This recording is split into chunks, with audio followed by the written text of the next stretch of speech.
will come to order. Without objection, the chair is authorized to declare a recess of the committee at any time. Today's hearing is entitled the Federal Reserve Semi-Annual Monetary Policy Report. Without objection, all members will have 5 legislative days within which to submit extraneous materials to the chair for inclusion in the record. I now recognize myself for a 4-minute opening statement. First, let me welcome our witness, the Honorable Kevin Warsh, in his first appearance before Congress as our new chairman of the Federal Reserve. Annual inflation is still running above the Fed's 2% target. One only need to recall the bitter experience of double-dip inflation from the 1970s and early 1980s and the actions of then-Chairman Paul Volcker was forced to take to defeat it, to know why this second surge needs to be stopped. There's no more punishing tax on American industry or on the hard-working, innovative citizens of our nation than inflation. In its first statement under your leadership, Mr. Chairman, the FOMC said that it, quote, will deliver price stability, close quote. Congress expects the Fed to remain focused on that mission and keep it until price stability is achieved. Today we face the consequences of some of the Fed's former choices. In August 2020, the Federal Reserve adopted a flexible average inflation targeting framework in which it decided to allow inflation to run, open quote, moderately above 2% for some time, close quote, after periods in which it had been running persistently below 2%. This framework, combined with the irresponsible fiscal policy and a slow response to inflation that began in March 2021, led to an inflationary surge the likes of which had not been seen since those early 1980s. In 2025, the Fed wisely abandoned its flexible average inflation targeting framework. Going back further today, we will also review the consequences of the Fed's experiments with large-scale purchases of treasuries and agency mortgage-backed securities, better known as quantitative easing, or QE. Though perhaps justified in its first round during the immediate onset of the 2008 global financial crisis, long past that crisis, the Fed repeatedly expanded QE, with the cost of each successive round of QE higher and benefits lower. And while the emergency facilities in QE were resurrected in early 2020 in response to the unknown economic and social ramifications of the COVID-19 pandemic, yet with a clear V-shaped recovery well underway, those facilities and policies were not ended and promptly phased out.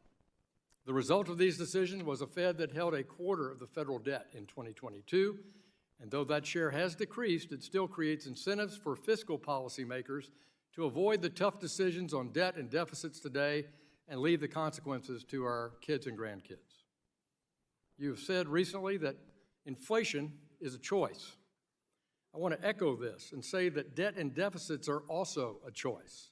For years, the Congress chooses unrestrained deficits and out-of-control debt and has repeatedly drafted the Fed into being an enabler. Both, in my view, have to stop. Turning to the Fed's regulatory and supervisory policy in the recent past, the Fed has engaged in mission creep, resulting from political capture by certain partisan actors attempting to accomplish policies through the Fed on which they cannot build a consensus and pass through the Congress.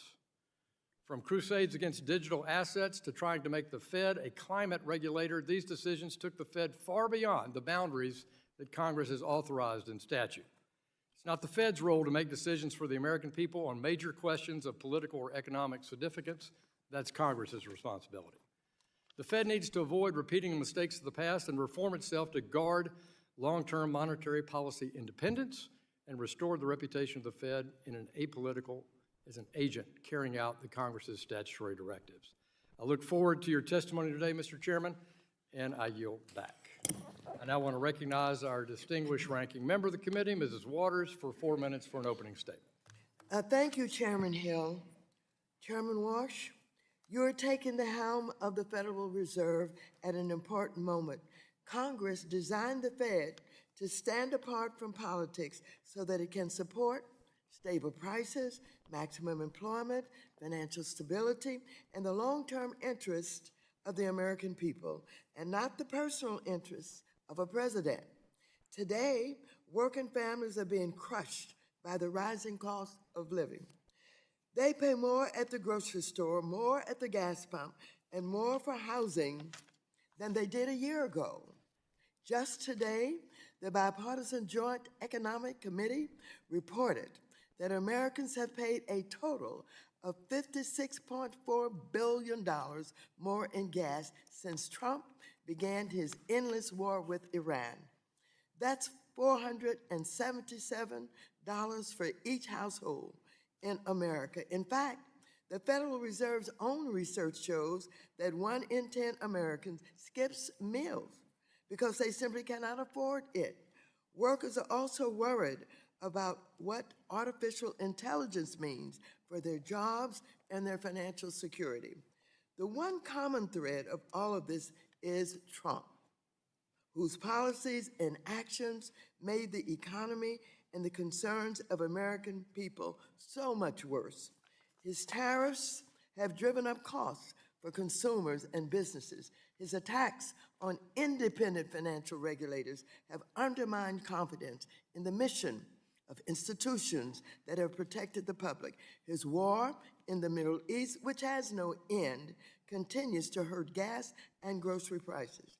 Despite this pain being felt by American families, there is one family making fistful of money, the first family.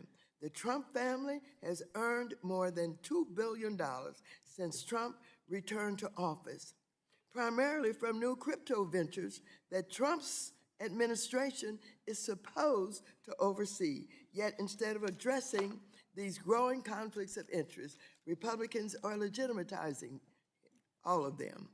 They blocked all efforts to stop this profiteering when they passed the stablecoin and crypto legislation. Chair Warsh, I understand you have committed to divesting all of your financial assets to avoid conflicts of interest. That should also be the case for the President of the United States of America. Turning to the Federal Reserve, Trump has repeatedly attacked your predecessor, Chairman Jerome Powell, because he refused to kiss the ring and bend monetary policy to the president's demands. His administration continues to try to remove your colleague, Governor Lisa Cook. I hope we hear from you today how exactly you will defend your colleagues and the Federal Reserve. You should also take no comfort in the Supreme Court's shielding the Fed when it overturned Humphrey's executor. The court vastly expanded presidential authority over independent agencies, and it is likely to still come for other functions of the Fed, like bank supervision next. Committee Democrats will continue fighting to protect the independence of the Fed and other agencies, strengthen consumer protections, and build on an economy that prioritizes working families, not the president, the wealthy or the well-connected. So I look forward to your testimony today. I yield back the balance of my time. The gentlewoman yields back. I now recognize the chair of the Task Force on Monetary Policy, Treasury Market Resilience, and Economic Prosperity, Mr. Lucas of Oklahoma, for a 1-minute opening statement. Thank you, Mr. Chairman, and welcome, Chairman Warsh, to your first hearing as chairman, and congratulations on your confirmation. We look forward to your testimony today on the Monetary Policy Report. In your first meeting, you announced a number of welcome reforms, including establishing 5 task forces that many members are eager to get your thoughts on. For example, former Chair Powell had committed to review some of the Fed's communication tools, and although we expected that to be completed last August, alongside the review of the consensus statement, it is yet to happen. A review of the Fed's communication tools is long overdue, and we look forward to your focus on completing that project through the task force. We also spent time this Congress examining the composition and the size of the Fed's balance sheet, an effort that you are now undertaking at the Fed. It is vital that the Fed get this right. We welcome continued collaboration on that front. And I have a lot to talk about today. I look forward to your testimony and our discussion, and I yield back, Mr. Chairman. Thank you, Mr. Lucas. I recognize the ranking member of the Task Force on Monetary Policy, Treasury Market Resilience, and Economic Prosperity, Mr. Vargas of California, for a 1-minute opening statement. Thank you, Mr. Chairman, and Ranking Member Waters for calling this hearing. Further, thank you, Chairman Warsh, for coming before this committee, especially so early on after being confirmed. Public service is a noble undertaking, as you know, so thank you once again for taking it on. We appreciate it. I enjoyed our conversation last week, and as ranking member of the Task Force on Monetary Policy, Treasury Market Resilience, and Economic Prosperity, I will remain vigilant of the actions you take as chairman. The independence of the Federal Reserve is my top concern. No influence from the president or others to raise or lower interest rates whenever they want to. That independence is one of the essential pieces that maintained the strength and reliability of the U.S. monetary policy. I encourage you and the entire Federal Reserve to keep that independence for the betterment of all of us, not just a few. With that, Mr. Chairman, I yield back. Gentleman yields back. Today, we welcome the testimony of the Honorable Kevin Warsh, Chairman of the Federal Reserve Board of Governors. Chairman Warsh, we thank you for taking time to be with us today. You'll be recognized for 5 minutes to give an oral presentation of your written testimony. Without objection, your testimony will be made part of the record. I now recognize you for 5 minutes. Thank you very much, Chairman Hill, Ranking Member Waters, other members of the committee, good morning. It's a real privilege to join you. At my very first appearance here before this panel, I'm particularly honored to represent my superb colleagues from the Federal Reserve System. In submitting the monetary policy report, as is our obligation and our duty, I think of a long line of central bank chiefs that have appeared in this very room before Congress in keeping with the Federal Reserve Act. One of the largest figures in Federal Reserve history is Alan Greenspan, who passed away about a month ago after a century of life. We at the Fed recall the chairman's strong and steady leadership, his strong hand, in a period of rapid economic change. And today we honor his memory. As a country, we just marked our 250th year. And when Americans count our blessings, we include an economy predicated on the brilliance of our constitutional design and a system of ordered liberty, an economy without equal in all it's done for human flourishing. Some forms of Fed communications, which I've spoken about previously, are discretionary, but not this one, and for good reason. It's a prudent and wisely conceived obligation designed to keep the Fed accountable, responsible, and faithful to its congressional mandate of full employment and price stability. These obligations are of a piece with the Fed's rightful independence in the conduct of monetary policy. Stepping back, I would say today as we sit here, Mr. Chairman, we're at a hinge point in history. It's up to all of us to meet this moment. The task for this generation of policymakers and of individuals and households in the private sector is to ensure that the American economy excels far into the future. Now at the Fed, our number one objective is getting monetary policy right. That's our clear and constant aim, the star we steer by. And if we get policy right, and I can assure you we will, the inflation surge of the last 5 years will be a thing of the past. Just a month ago, I chaired my very first meeting of the FOMC. My colleagues and I recognize that high inflation has been an undue burden on American households and businesses.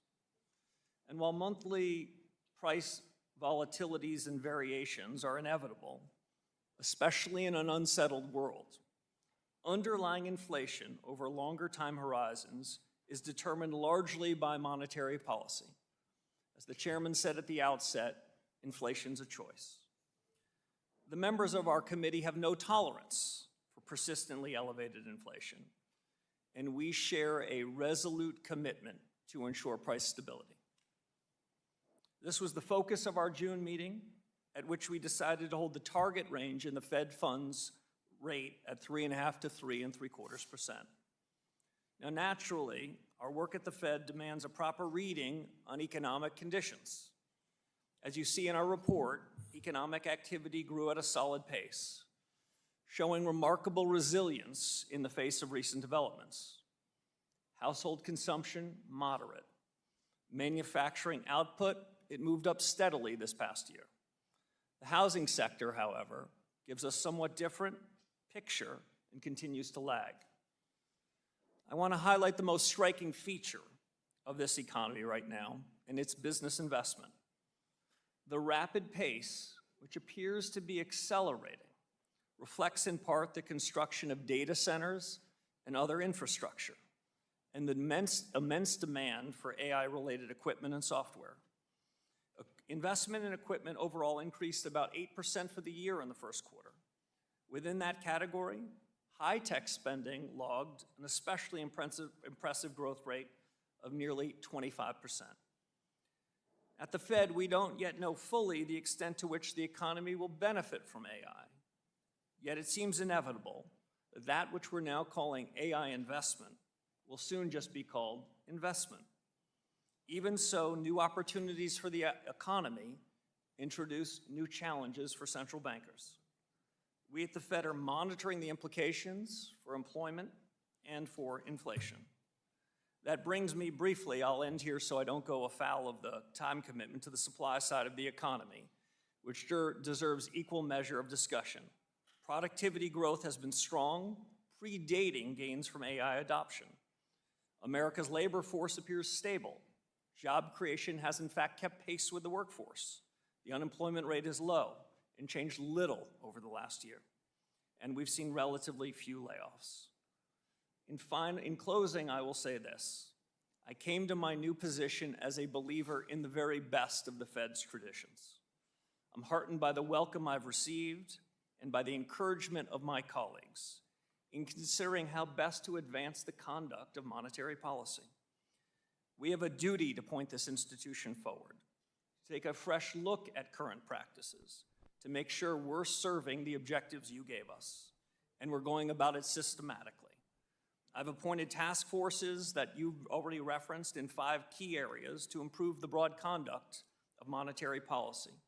1, Fed communications. 2, our balance sheet policy. 3, our use of existing data sources. 4th, productivity and jobs in an era of remarkable transformation. And 5, and not least important, the Fed's inflation frameworks.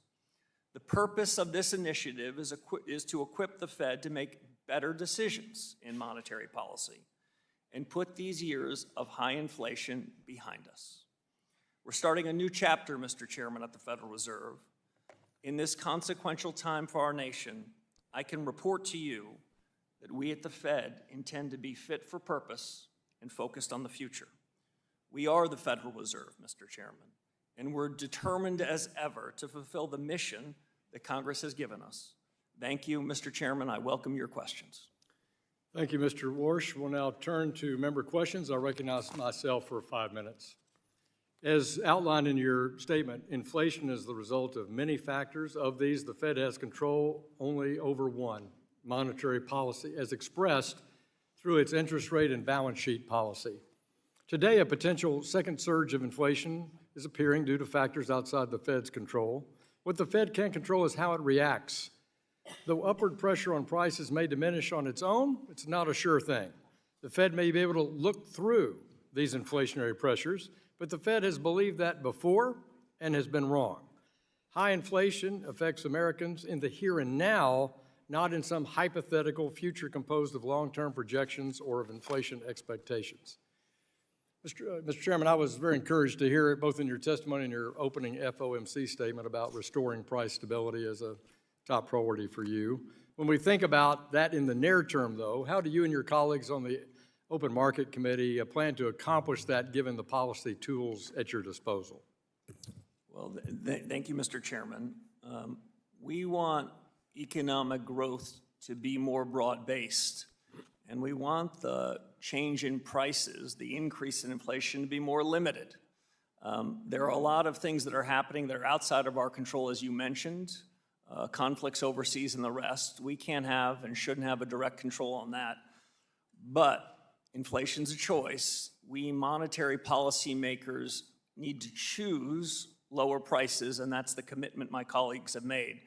In direct answer to your question, I would say we're doing 3 things. 1, commitment, which you heard at our first FOMC meeting, and I hope you heard today, is we're committed to the Fed to deliver price stability. We're committed to the 2% inflation goal, And so for businesses or households or market participants who came into this saying, well, they said before they were committed, but they seem to have tolerated a higher level of inflation, that commitment is resolute. Second thing that we can do is take ownership. This isn't a time for us to pass the buck, to blame others. The Federal Reserve can and will deliver price stability. We have the tools that you mentioned, both interest rates and balance sheet policy, that can help us achieve that aim. And we have the tools to deliver that. So it's a function of commitment, responsibility, and tools, and we're 3 for 3 and we'll deliver. Thank you.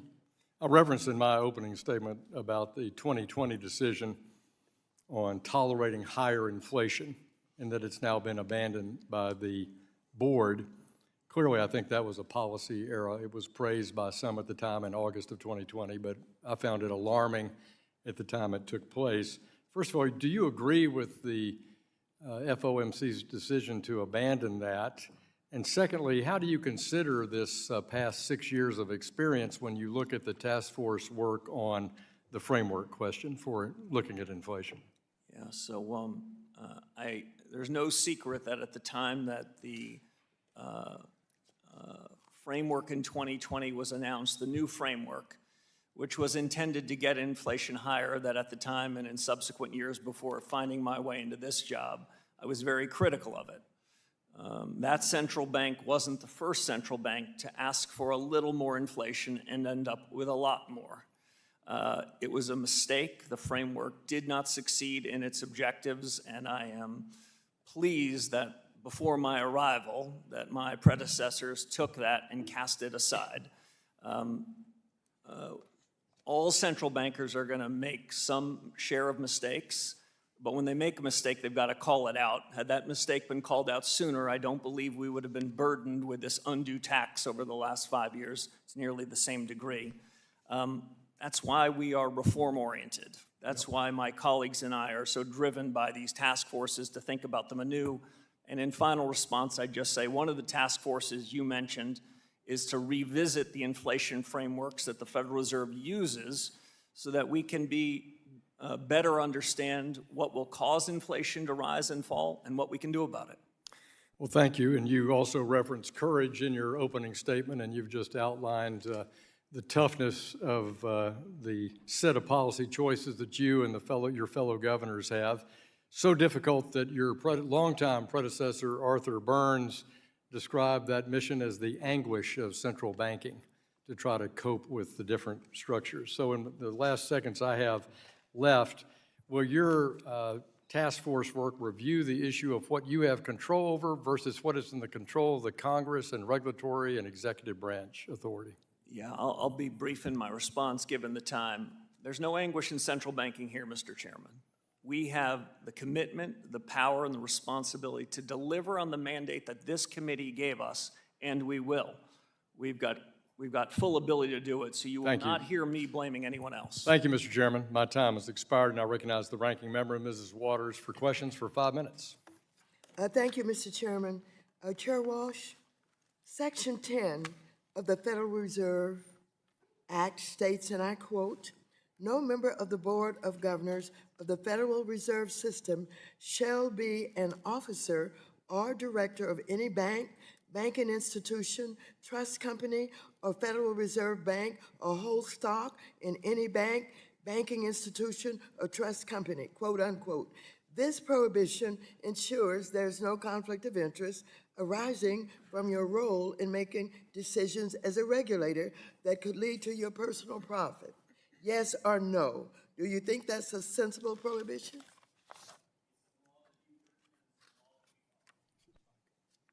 Check your mic, Mr. Chairman. Excuse me, Ranking Member. It's the law you've written, and it's the law we will follow. Let me keep going. Vice Chair Baumann and FDIC Chair Hill testified last year that this prohibition is good public policy as it ensures that bank regulators serve the public's best interest and not their own.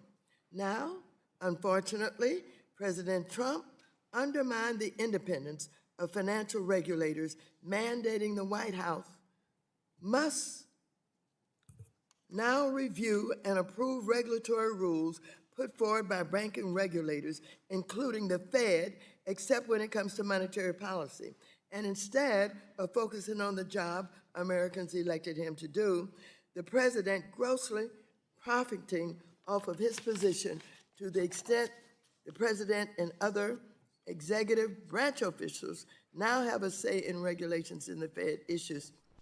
Chair Warsh, should those officials be prohibited from owning any businesses where they have a role in regulating them, whether it is crypto company or bank or anything else? Yes or no? So, Ranking Member Waters, I don't mean to disappoint you, but we're going to stay in our lane at the Federal Reserve. The more we stay in our lane, the more we stay out of politics. The rules and obligations for others outside the Federal Reserve are not something at which I feel it's appropriate for me to opine. I have here President Trump's most recent financial disclosure, which shows that Trump made billions of dollars in the first year of his presidency, the bulk of which came from his family's crypto businesses, all while he is responsible for overseeing the agencies regulating crypto. This is an egregious conflict of interest, and Congress must put an end to it. Now, I want to just show you, in case you haven't had time to look yet, that this is the president's disclosure of his financial interests. This is, how many pages? 900. This is 900 pages of financial interest. When you have time, I want you to go through them so that you'll know and understand exactly what I'm talking about. So let me ask you, do you believe we must put an end to it? Ranking Member, you've given us a big job. We've begun in 6 short weeks to tackle the big job, and I'm focused on that. Well, let me just go further with the prediction markets.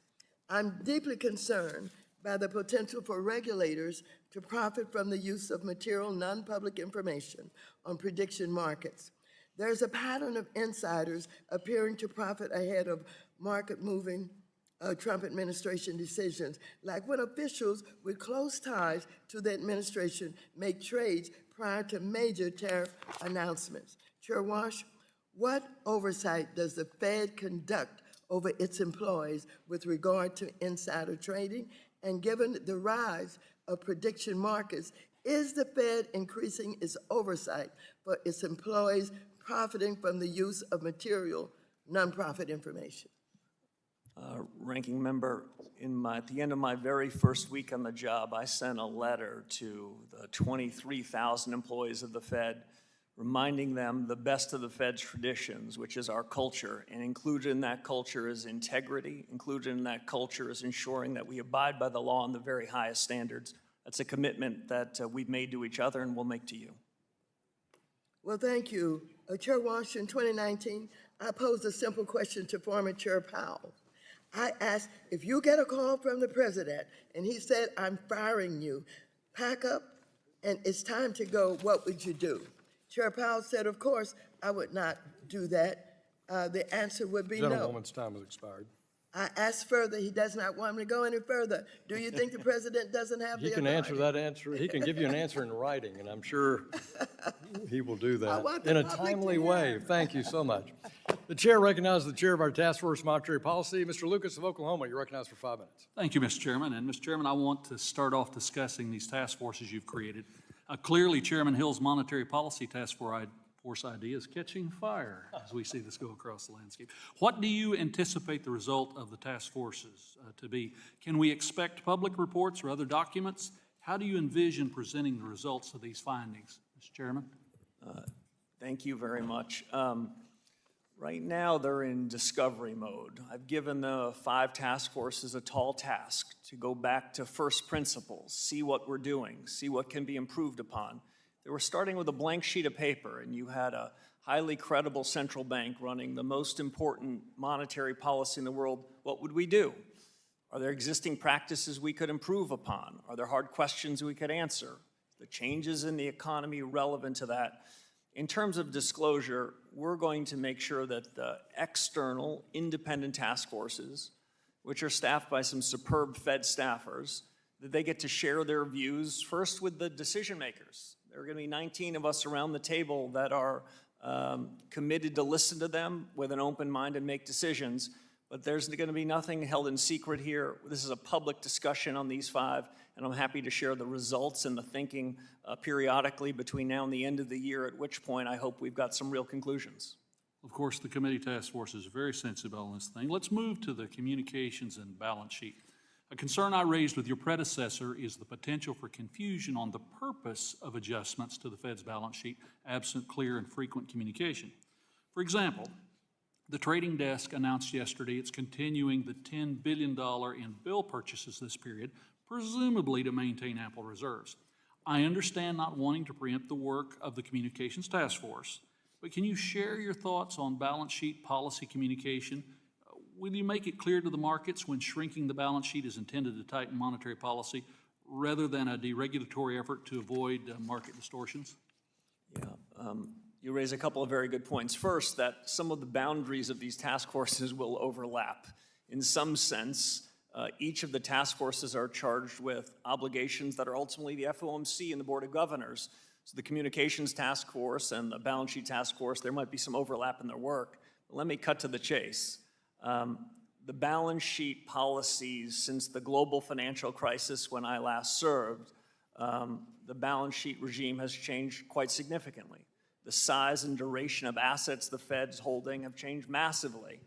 They changed first in a period of crisis. That was the design of this new balance sheet policy. I don't want to prejudge decisions that this task force makes, but it's no secret of my long-held views, and I'll just state them 3 ways. One is the balance sheet is part of monetary policy. Monetary policy is made both through interest rates and through the balance sheet policies. The balance sheet isn't merely about plumbing. So that's point 1. Second, I want to assure you that if there were a change in balance sheet policy, that we would preview it, explain it, debate it, and no changes in balance sheet policy would happen without good advance notice to the likes of this committee and broadly financial markets. And 3, as we think about balance sheet policy, we at the Federal Reserve have to do, I think, a strong and compelling job to stay clear of fiscal policy. We want to be out of the fiscal policy business, which is between you and the Treasury Secretary and the President, and focus on monetary policy. Those are among the big questions I've asked this group of 3 distinguished leaders to take on, and I look forward to hearing what they have to say about it. The composition of Treasury purchases continues to trend towards more price-sensitive market participants. The MPR details this trend along with the strong demand and increased liquidity, though we know from experience conditions can worsen quickly in the crisis. How are you thinking about financial stability and the threat of fiscal dominance as Congress fails to get spending under control while the demand for our debt, including the Federal Reserve, continues to change? So it's an excellent question. As we sit here today, the average duration, that is the average outstanding stock of assets that are held by the Fed and U.S. Treasuries is about 6.5 years. The Treasuries that held in the market are about 4.5 years. I understand in periods of crises, like the 2020 pandemic and the 2008 crisis, central banks by design needing to step into markets to create a fair price. But in more benign times, when our overall holdings are larger than the market, that's something where monetary policy is, in the language of former Chairman Volcker, on the edge of its authority. These are among the questions that this task force will look at. Thank you, Mr. Chairman. Yield back, Mr. Chairman. Gentleman yields back. Chair recognizes the ranking member of the House Small Business Committee, Ms. Velasquez of New York, for 5 minutes. Right here. Welcome to the committee. I would like to start with a straightforward, simple question. Do you work for Donald Trump? Yes or no? If I'm permitted to say, we're an independent central bank. We're honored to be independent. Our independence came from you. Okay, that's enough. Thank you. What steps would you take if the president or others in the administration target you or your fellow governors because he doesn't like how many of them are voting on interest rate policy? So it's not my intuition to engage in hypotheticals, but I'll tell you this. The Supreme Court said. That's an easy way out. The Supreme Court said that the Federal Reserve and the conduct of monetary policy is independent. To the extent there were questions about it, the courts answered those questions. So what would you do? I would continue to do my job. Okay, good. Chair Warsh, do you agree that current monetary policy exists in an extremely polarized and politicized environment? Outside the four walls of the Federal Reserve, there's no doubt a lot of politics. But my goal inside the central bank is for there to be no politics. To the extent there's politics there, we're going to get rid of them. Well, I, along with many on my side, will say that the attempted firings of a sitting Fed governor and Fed chair in the central bank's 111-year history is quite the politicization and polarization of the Fed. Chair Warsh, at your nomination hearing a few months ago, you said, and I state, I am committed to ensuring that the conduct of monetary policy remains strictly independent. You just said that. Are you still committed to conducting independent monetary policy today? Absolutely. Given the current mistrust of government and the political environment surrounding your appointment, the decision to limit communications and offload Fed objectives to clandestine task forces with no clear transparency calls your motivations into question. Can you commit today to institute an explanatory framework that details the reasoning of the Fed's actions following policy changes? I'm here today, Congressman, to do just that. And I think I've demonstrated in my first 6 or 7 weeks in office a commitment to independence and a commitment to reform. Those two are of common importance, and I'm going to deliver on both of them. I'm glad to hear that. Thank you. Chair Warsh, at your first post-AOMC meeting as chair, you were asked how you intend to handle Fed communications going forward. You answered, and I quote, "We made some changes today. I expect more changes to come, and some of those might well be worthy of a press conference." To me, that is not a very definitive standard. Can you commit today to creating a fixed public standard for which FOMC decisions and procedural changes trigger a press conference rather than deciding case by case which ones might be worth it? Yes or no? So if I can be a slightly longer than yes or no, the last 63 months, maybe 64 months of high inflation above the Fed's objective suggests that it is immediately important to think about reforms, including in communications, and that's what we're going to do. I don't expect any of the change in communications to be about hiding the ball. The purpose of a change in communications is to do one thing right, which is to get monetary policy I right. hear you, but are you instituting any standards that will qualify for a press conference as a worth news for the public and hear us in Congress? So in a word, yes, and we have a task force that's going to help us think about how to do that and do a better job of getting policy right and making sure that you know what we're doing and why. Can you give me a single objective or criteria right now on how you will determine whether or not a change at the Fed is significant enough for you to hold a press conference on it? Mr. Chairman, I'd invite you to answer that question in writing, please, for the gentlewoman from New York. Chair recognizes the gentleman from Texas. Mr. Sessions, you're recognized for 5 minutes. Mr. Chairman, thank you very much. Chairman, welcome. We're delighted that you're here. This is your first time here, but you'll get used to coming back. You'll be here twice a year, so your report to Congress is important, and we do count on the factual nature of that.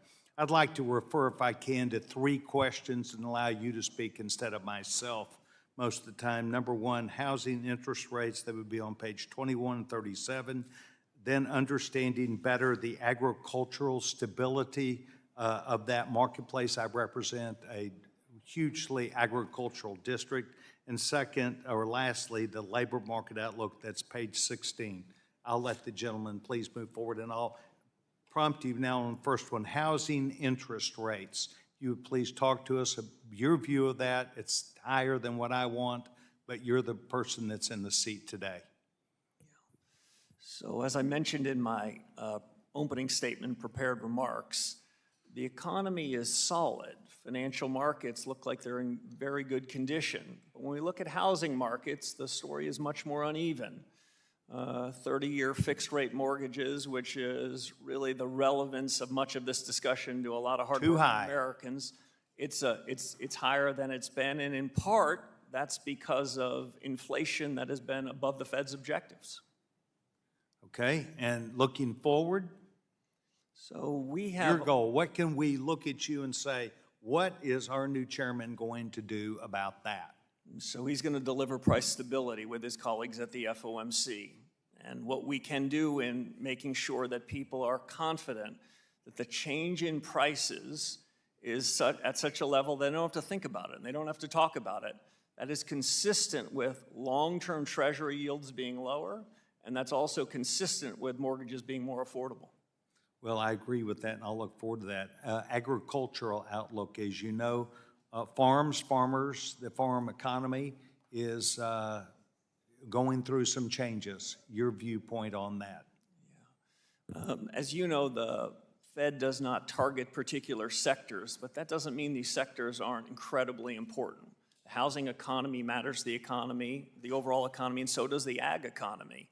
It's the breadth and diversity of the U.S. economy that gives it its strength. It's the dynamism of what's happening in each of these sectors, including in agriculture, that gives us great comfort that economic growth can be materially higher than it is. We are not afraid of productivity-led growth, and that's not unique to AI. That's across all sectors of the economy. As I mentioned to Chairman Hill, we're looking for growth to be broader and the change in prices, the inflation in prices to be more limited. Agriculture is not immune to either of those developments. Well, the Agriculture Secretary has been added to some of your important committees to make sure there's discussion. I hope that you will listen to her.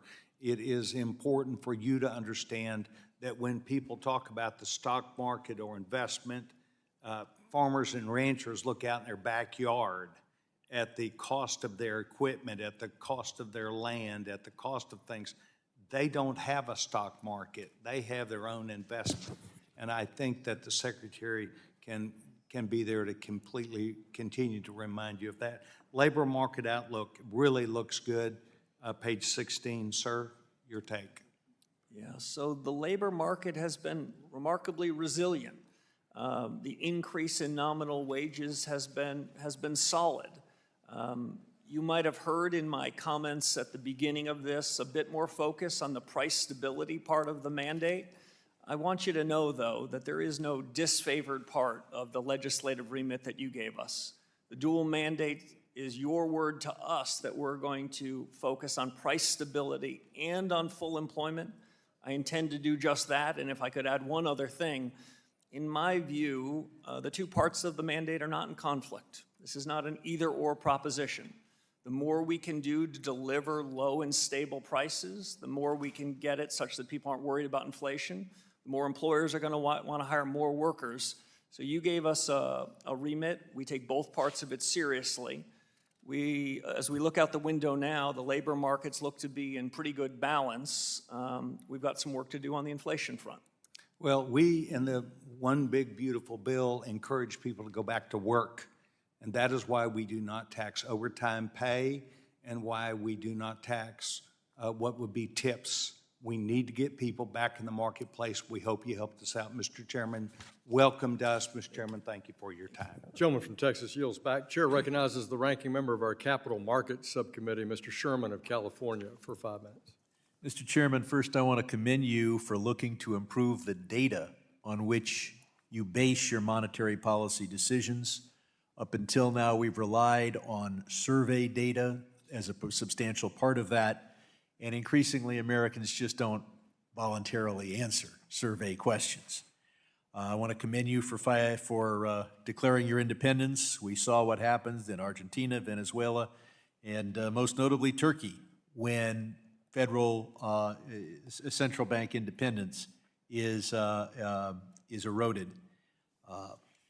I would say ironically that had your predecessor caved to Trump and lowered interest rates below what economics would call for, we would have much higher inflation today, and that would have been bad for Americans. It would have been absolutely terrible for the Republican Party. So the independent, your agency has saved Donald Trump from himself. And finally, I would say don't rely on this distinction between the Cook and the Slaughter cases. The idea that every congressionally created independent agency isn't independent except yours, you don't want to be relying on that.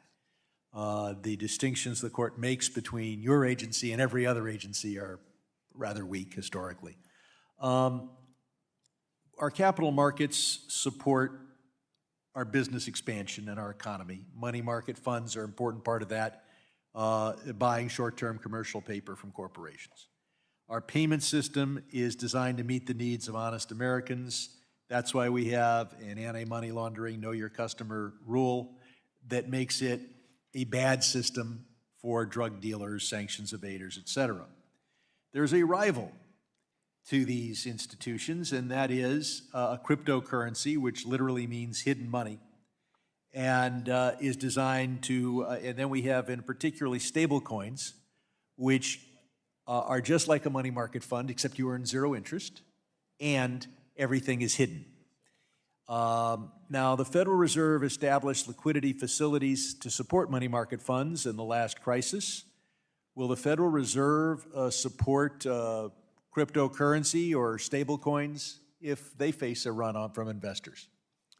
So Congressman, thank you for mentioning many of those issues. We talked about a lot of them in your office, so I appreciate it. I still have the scars from the 2008 financial crisis. We all do. I still have the scars from the extraordinary efforts that my colleagues and I, under Chairman Bernanke's leadership, had to do. That is not something we want to repeat. Can you The assure reforms us that we need are that to you try to will not mitigate that. be bailing out stablecoin and cryptocurrency? So I don't want to, I can be more broadly than that. We do not want to be in the bailout business, full stop. But your predecessor did provide a liquidity function for money market funds.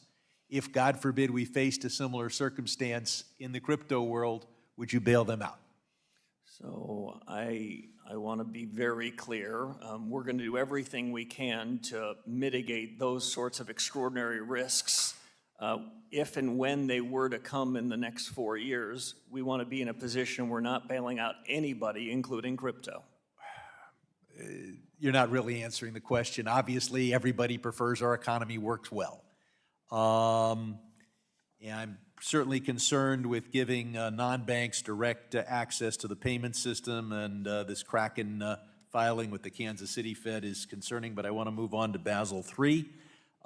Your predecessor said that the capital requirements for banks in 2019 were about right. The current reproposal substantially raises those capital requirements. Were capital requirements about right in 2019, or should they be higher than that today? So the good news is we have a proposed capital rule that's out for comment. I'm quite interested in getting the reports and the comments on that, and I look forward to reviewing those and making a judgment. I would say, as a first principle, strong capital ratios, strong liquidity ratios, strong supervision, and strong market discipline, they're all of a piece to ensure we don't find ourselves in a world where there's unsafe or unsound institutions. We, of course, want strong limits. On the other hand, if you go overboard, you hurt economic growth and hurt the economy. I hope in that review process you'll look at low-income housing tax credits, where you've already moved from 400% to 100%. It should be closer to 20%. These are very stable assets. Gentleman's time has And expired. my time has expired. Appreciate you, Mr. Sherman. The chair recognizes the chair of our subcommittee on financial institutions, the distinguished gentleman from Kentucky, Mr. Barr. Thank you, Mr. Chairman. And Chairman Warsh, congratulations on your confirmation and swearing in as the 17th Chairman of the Federal Reserve. I am grateful for your commitment to reforming the Fed, and that appreciation is surpassed only by our shared love for Kentucky thoroughbreds and your love of the great sport of horse racing. Let me just ask you, first of all, since you're swearing in over 7 weeks ago, things seem quite a bit different over at the Fed. A few examples: elimination of forward guidance, abstaining from the dot plot, creation of these 5 specialized task forces, and maybe most impressively, taking accountability. Instead of blaming inflation on the pandemic or supply chain interruptions or tariffs or the Strait of Hormuz, you are saying that inflation is always and every time the result of the Fed supporting printing too much money. Tell me, Mr. Warsh, you appear to be quite different from your predecessors. How are you different? So I've known 5 of my predecessors. I've learned particular lessons from each of them. I can only be my own man. I served before at the Fed for about 5.5 years under Chairman Bernanke, and I learned a lot of things then. But you're right. In 6 weeks, we have caused, I think, a sea change in new thinking, the beginning of a set of reforms that are going to be put in place across at least 5 dimensions in monetary policy. And it's a broader discussion about reforms that will be forthcoming in everything we do, including supervision and regulation, where there's already been a good start, in payments and the rest. We made a lot of progress in 6 weeks, but I think it's important to use this opportunity wisely. The 63 months of inflation above target has been an unfair burden and has been a tax on the American people and businesses. We plan on getting rid of that tax. If that means we need a regime change in policy and we need new consideration of practices, some of which have been working, some of which haven't, that's what we aim to do, and we're just getting started. Well, I appreciate your commitment to being different. Let's talk about overhauling Fed communications. This from a Wall Street Journal editorial on June 15th. They write, "Few innovations since 2008 have been as counterproductive as the adoption of forward guidance as a policy tool. The constant yammering, long policy statements, press conferences after every FOMC meeting, nonstop speeches by Fed officials, and above all, the quarterly summary of economic projections has exposed how little the Fed understands about the economy and trapped officials in errant policies." Chairman Warsh, why is it important to do away with the dot plot and end, once and for all, forward guidance? Well, Congressman, I've made no secret, probably over the last 15 years, of my views on communications. I think when central bankers speak like I am before you, it's either one under obligation or in this case under obligation and purpose, which is to share a set of new reforms so that American households and businesses might say to themselves, this is a regime change in policy. We're only beginning it. I'm keenly interested in the views of these 5 task forces, and ultimately these are decisions that are going to be made jointly. The best of the Fed's traditions are to work collegially, and I've really been quite impressed how open-minded my colleagues have been to take it up, specifically in communications. If we were to share with you our every passing thought, I worry not that there's anything wrong with us, but we're human.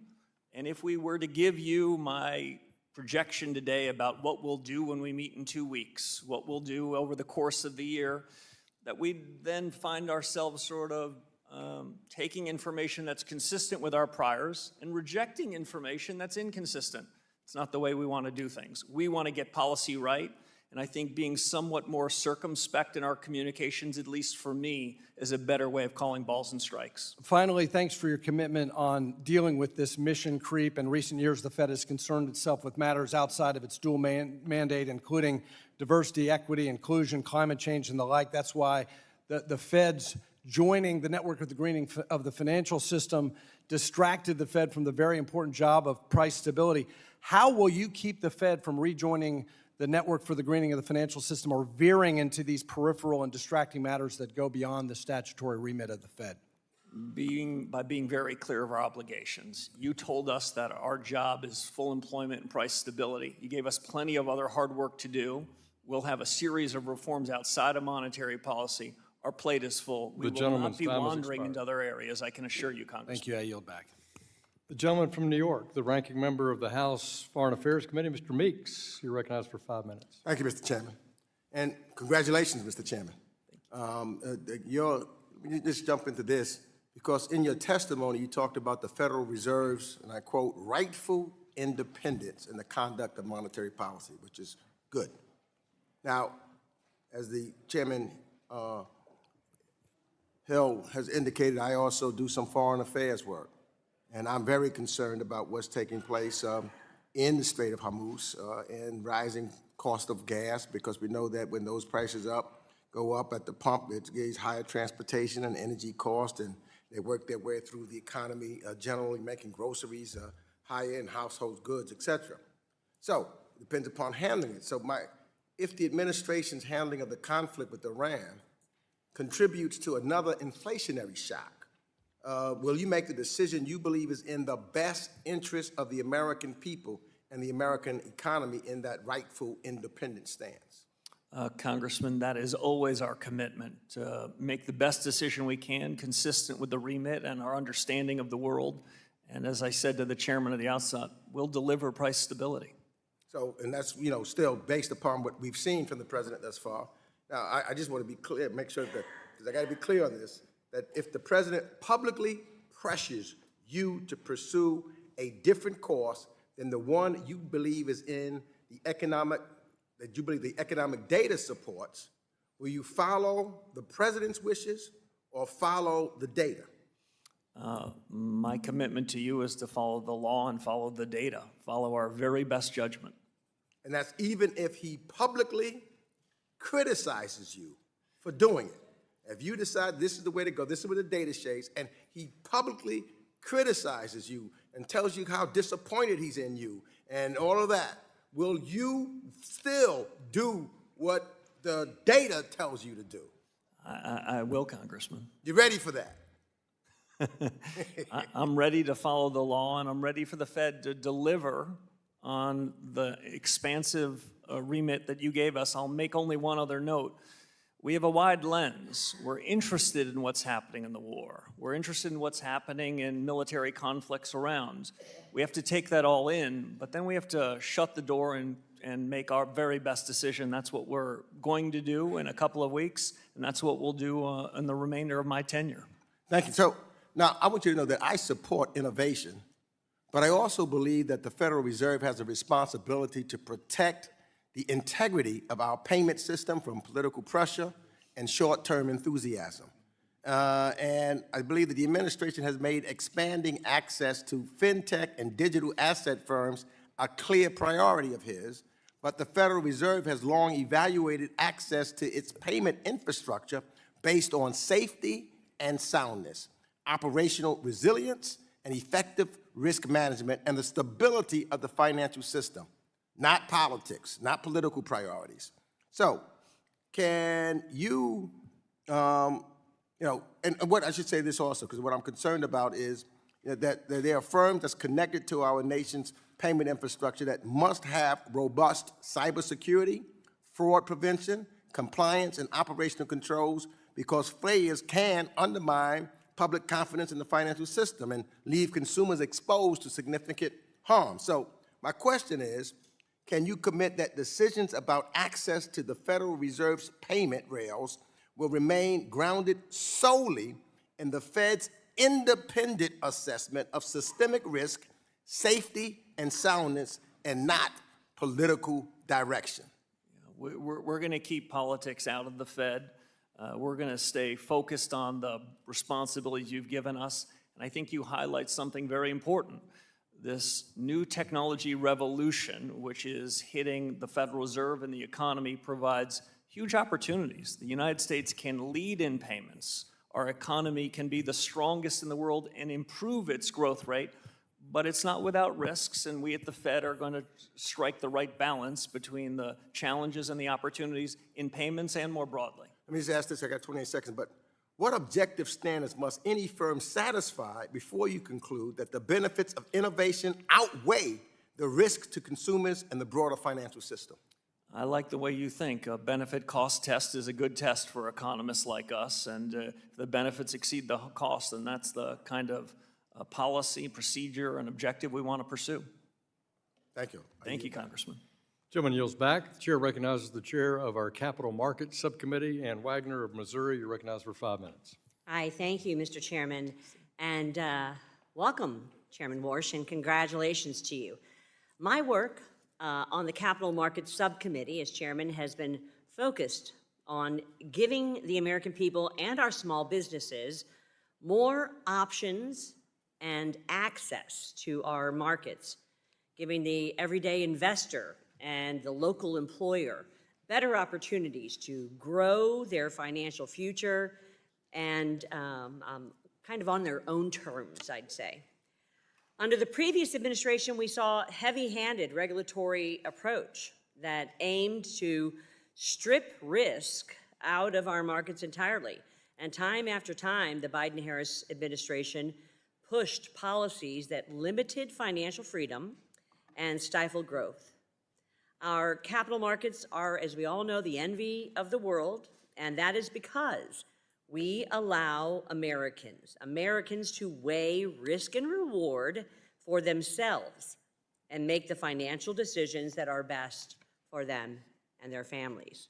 Chairman Warsh, at a high level, how do you view the Fed's role relative to the financial system, both as a central bank and as a bank regulator? And I guess what I mean is, should the Fed try to engineer all risk out of our economic system, or should it act as a prudent observer that only intervenes when truly necessary?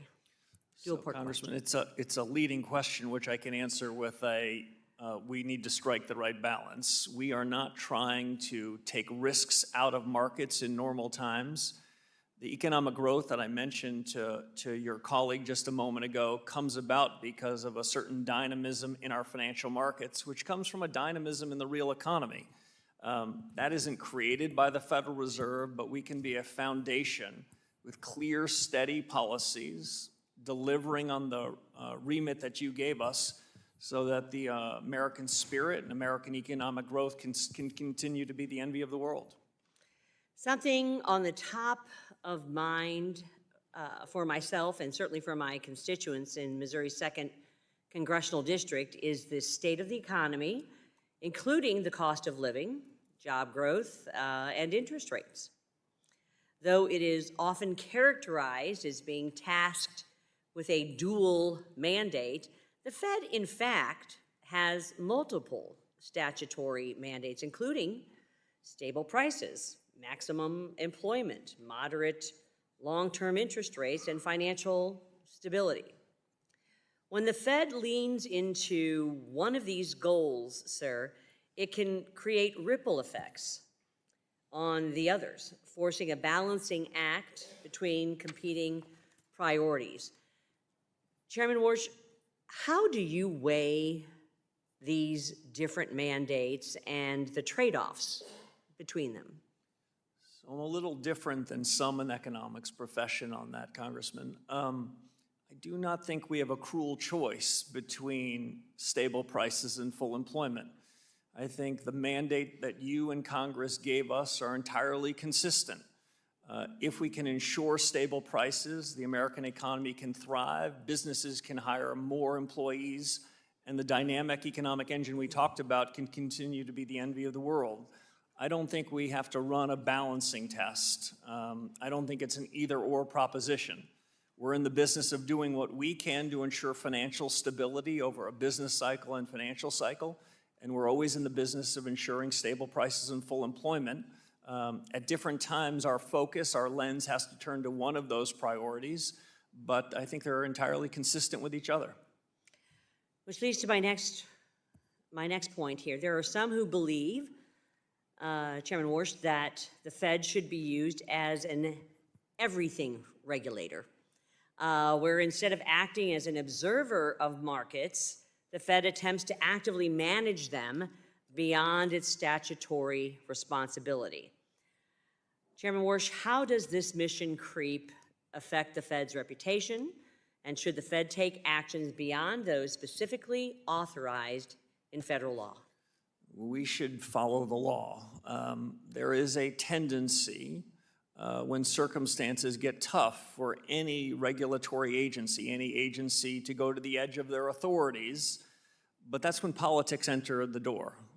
My objective, the objective of my colleagues is to keep politics out, and the way we do that is we steer clear of things that we aren't authorized to do. Thank Gentlewoman's you. time has expired. My time's expired, and I think that's the answer we're looking for. I yield back. The chairman recognizes the ranking member of our Subcommittee on Digital Assets, Mr. Lynch of Massachusetts, for 5 minutes.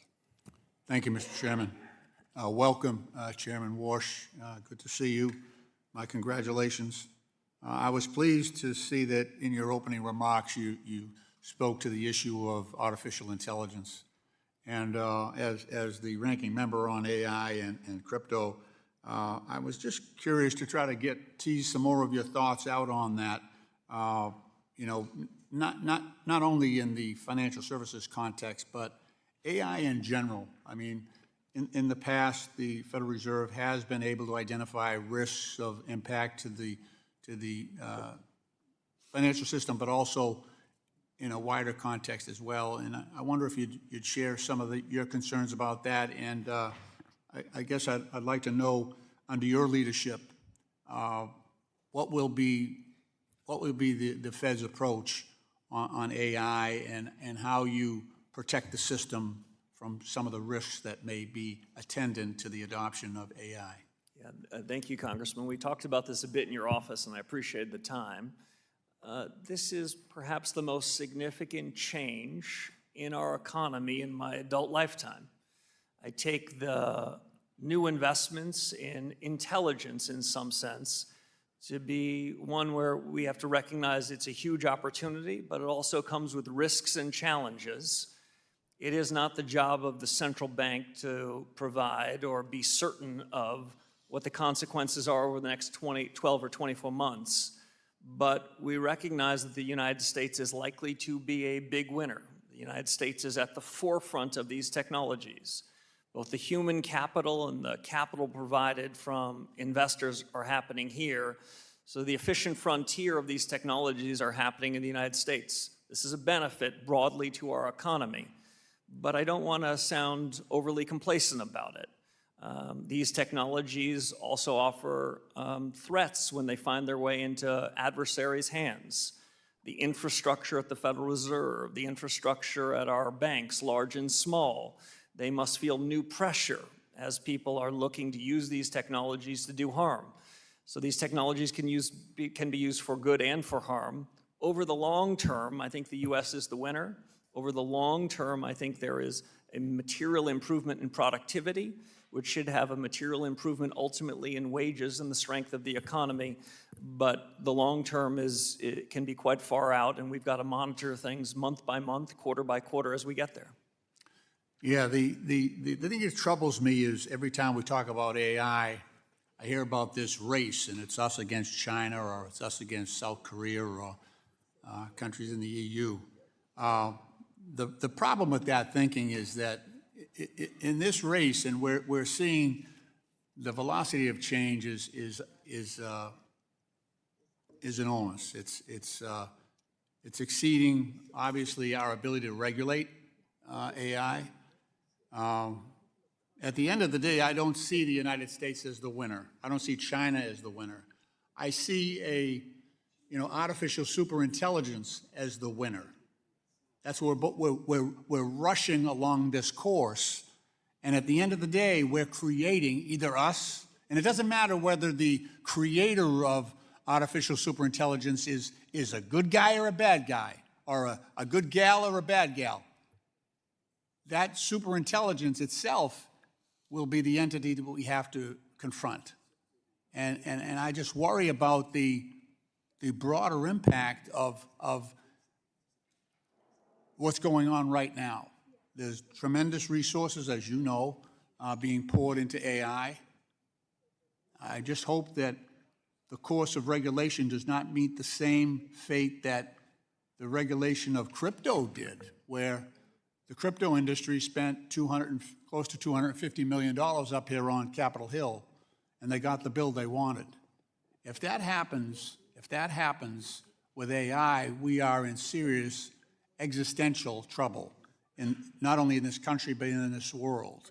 And I do believe that the Fed, your position, has influence, has the ability to seek out those dangers that others may not identify. And I just ask you to please consider your role and the resources that you have, that maybe you can put a task force together to look at the broader implications of the adoption of AI. They can't even show us, they can't even explain some of the things that they're using right now. The explainability gap is enormous, but I welcome you. I wish you the best. I really do. I wish you the best for all of us. Gentleman's time has expired. I yield back.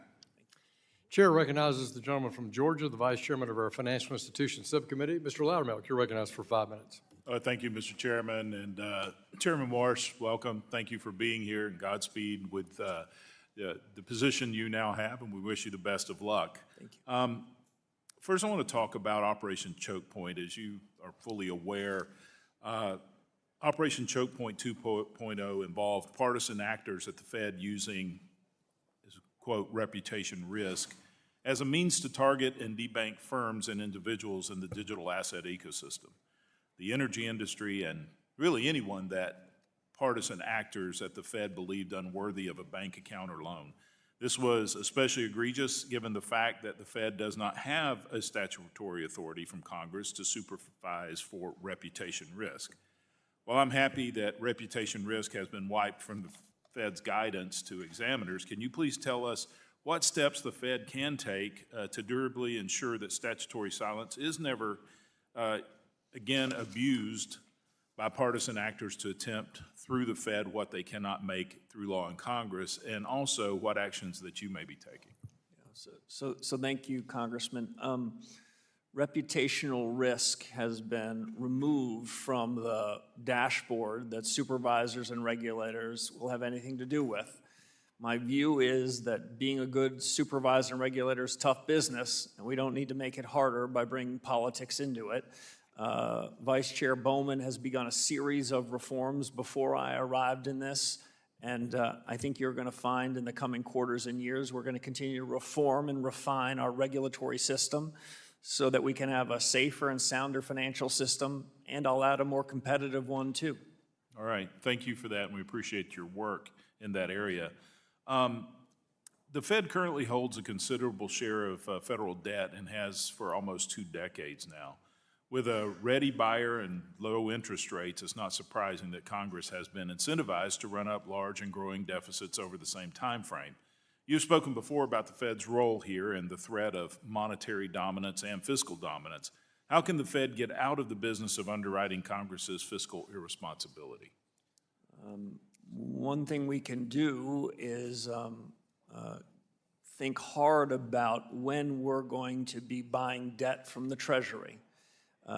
This might not sound like perfect virtue, but when we have a crisis like in 2008 and 2020, my view is you created the central bank to take extraordinary actions.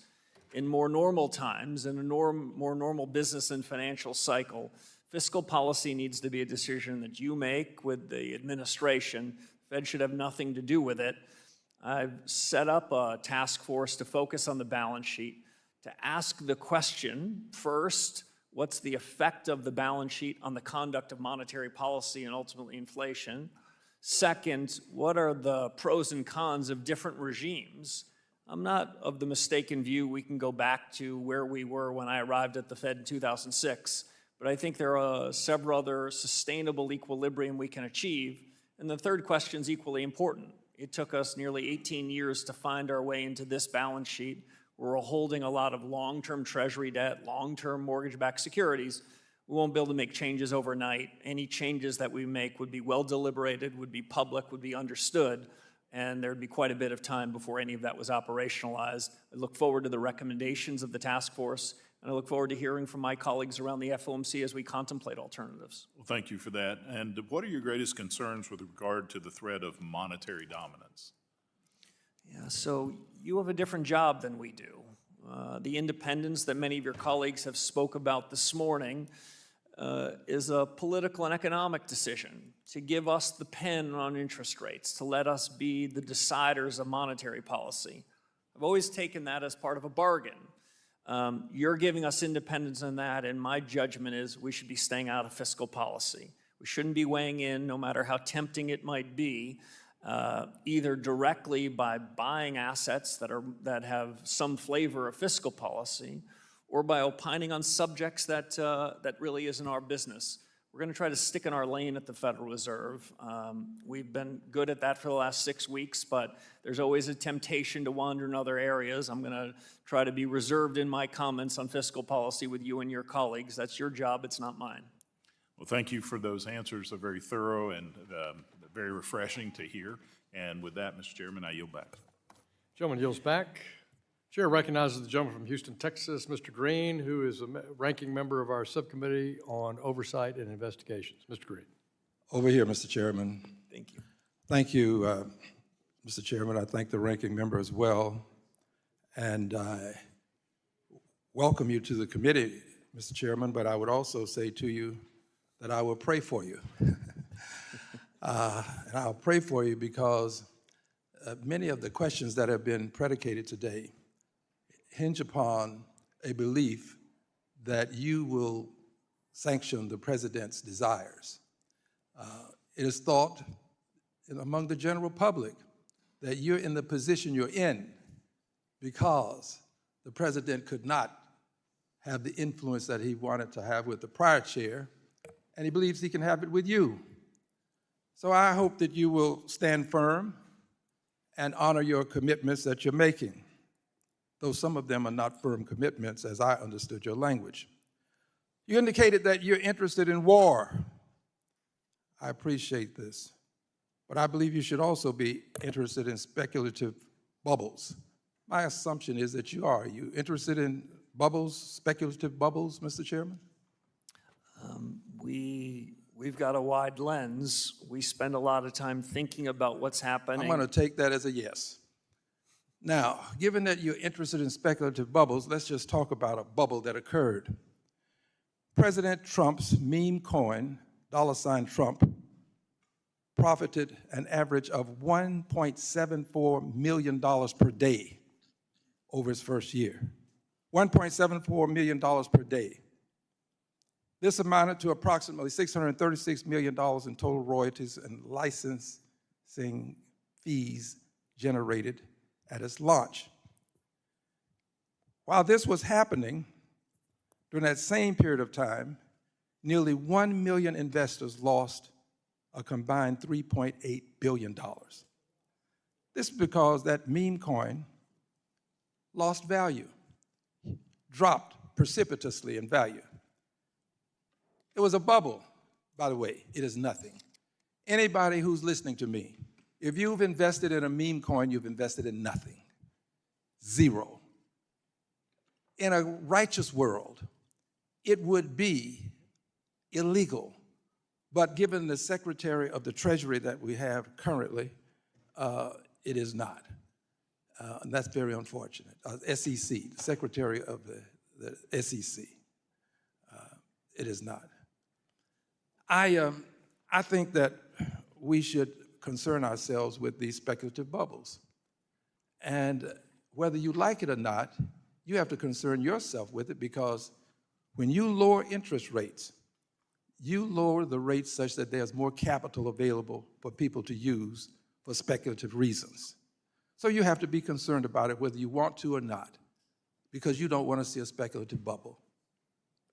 Can I have your assurance that you will be concerned about these speculative bubbles, Mr. Chairman?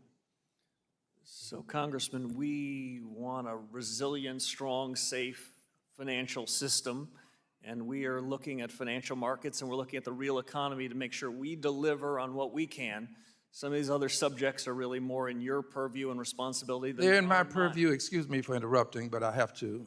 They're in my purview, but only because I choose to have them in my purview and I make an issue of them. I have to vote on them. But they're in your purview too because you decide whether the rates go up or down. And if you lower them, then people can engage in these speculative bubbles, such as the Trump meme coin, and they can lose a lot of money. Losing billions of dollars while the president makes millions on a daily basis. This is the epitome of ridiculosity. At some point, we all have to take a stand, Mr. Chairman. This is going to be your opportunity. You're going to have to take a stand at some point because this president is interested in making money. He puts money ahead of the people of this country. The people of the United States of America are secondary when it comes to the president. They may even be tertiary or quaternary, but they're not first. And at some point, you're going to have to make a tough decision as it relates to this president. Look, I'm not going to prejudge you. I'm going to assume that given your statements and the latitude that the Supreme Court has given you, that you'll make the right decision. But you're going to have to be concerned about a speculative bubble, especially as it relates to crypto. This is something that we'll all have to address. I thank you very much. Gentleman yields back. Chair recognizes the Vice Chairman of our full committee, Mr. Heisiger of Michigan, for 5 minutes. Thank you, Mr. Chairman, and Chairman Warsh, congratulations. I join many of my colleagues in seeing you there as a very positive thing. In late 2021 and 2022, as has been referenced by a few others, the Fed had recognized inflation was not transitory. I'm reminded of actually a hearing we had where we had then Secretary Yellen, former Fed Chair Yellen, sitting next to the then current Fed Chairman. And when I brought up the question about whether it was transitory, they did not have the same answer.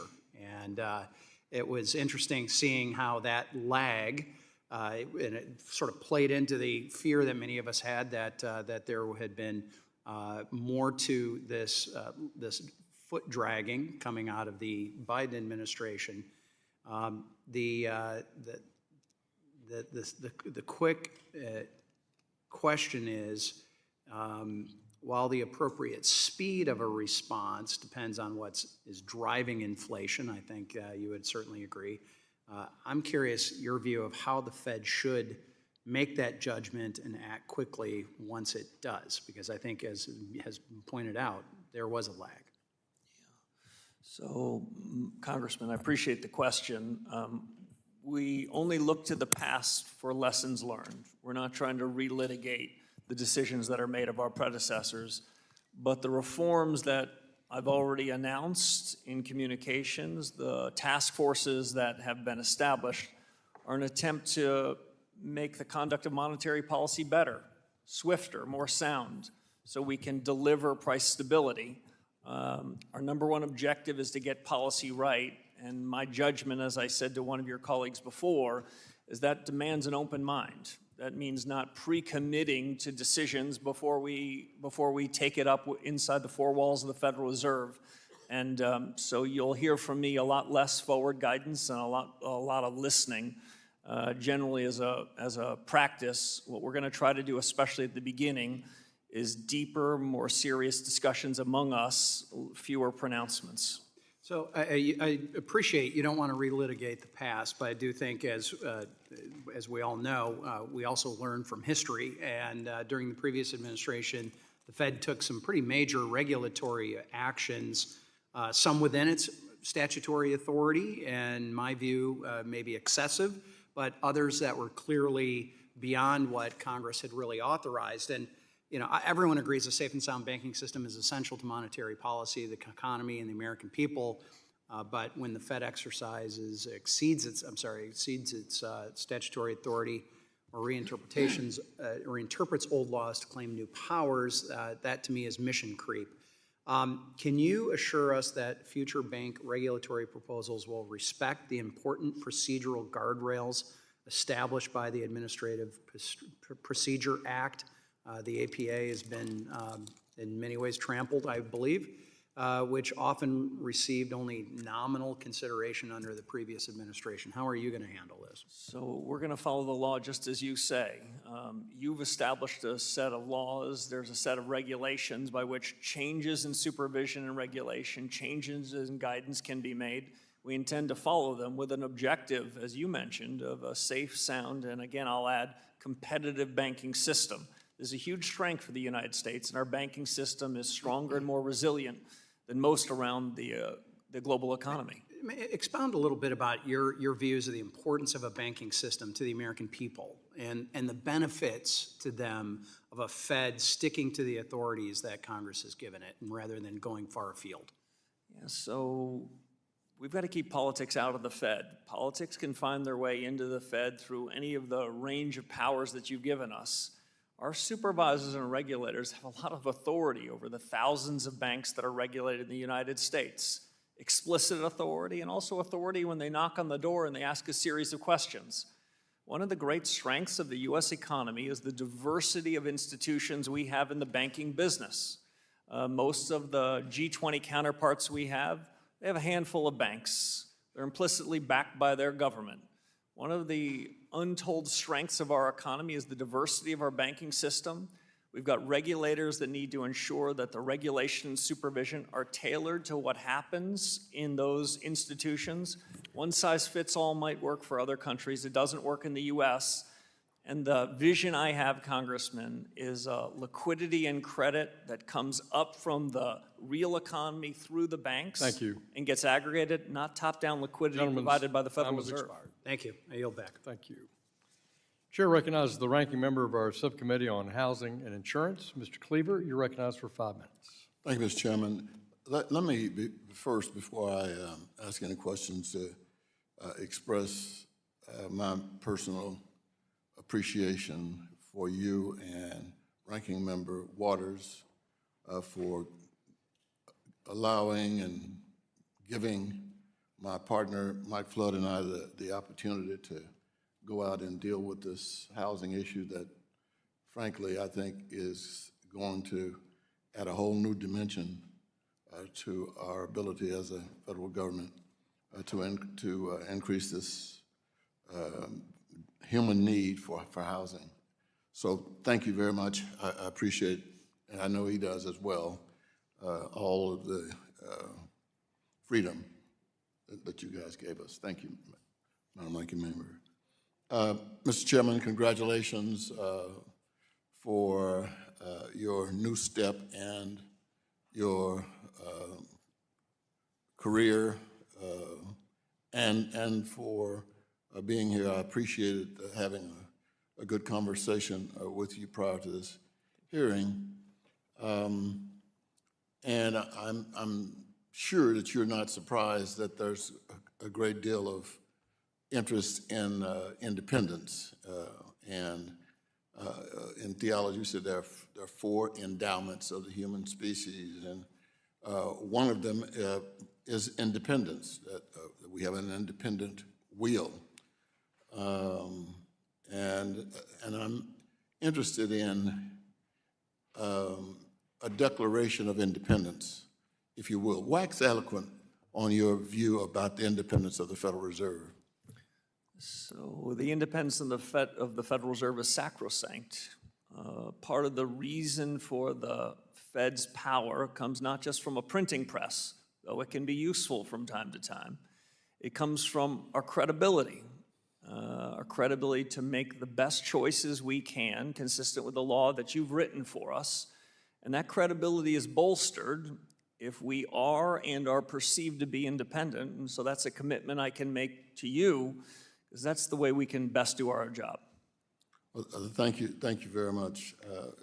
Independence is a big deal in the real world, and then certainly with the Federal Reserve. But I also have to say that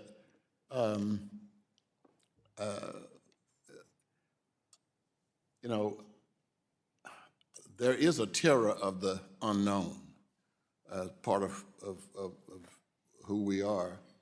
And the oldest and strongest of the human emotions is fear. It's almost the first thing we have. Even babies will jump because there's a fear of falling. Even they may not even realize they're in the world, but there's this fear. And I'm not sure what to call this, maybe AI anxiety, but I clearly have it. And it's only, my youngest son is an actor, and it would be inappropriate for me to tell everybody here to watch Sweet Magnolias on Netflix. However, I am concerned, he's concerned, as many of the people in that business, about what AI can do to that whole profession. But there's this fear that at some point that AI may become more intelligent than human beings, and then put us in a situation where we become obsolete. Do you have, as the chair of the Fed, the Federal Reserve, concerns about AI that you wish we knew and would address? Thank you, Congressman. This is the most exciting opportunity, but with it comes the kinds of risks and challenges that you highlight. We at the central bank need to look at these with a view towards what do they mean for our mandate? What does it mean for our expectations of inflation over the next couple of years and beyond? What's it mean for employment? You told us that's our job, and so we have to look at artificial intelligence and the surge of technology with open eyes about it.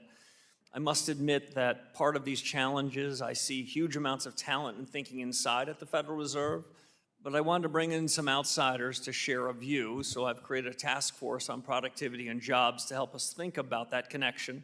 We're not outsourcing anything. We're ultimately Gentleman's time has expired. We're ultimately going to make these decisions, but American ingenuity has found its Thank you, way Mr. into Chairman. artificial intelligence, and it's an exciting time, but one that we're not complacent about. Appreciate Thank you, it. Mr. Chairman. Thank you. Chair recognizes the chair of our subcommittee on digital assets, Mr. Stile of Wisconsin. You're recognized for 5 minutes. Thank you very much, Mr. Chairman. Chairman Warsh, thank you for being with us today. A year ago on Saturday, the Genius Act was signed into law.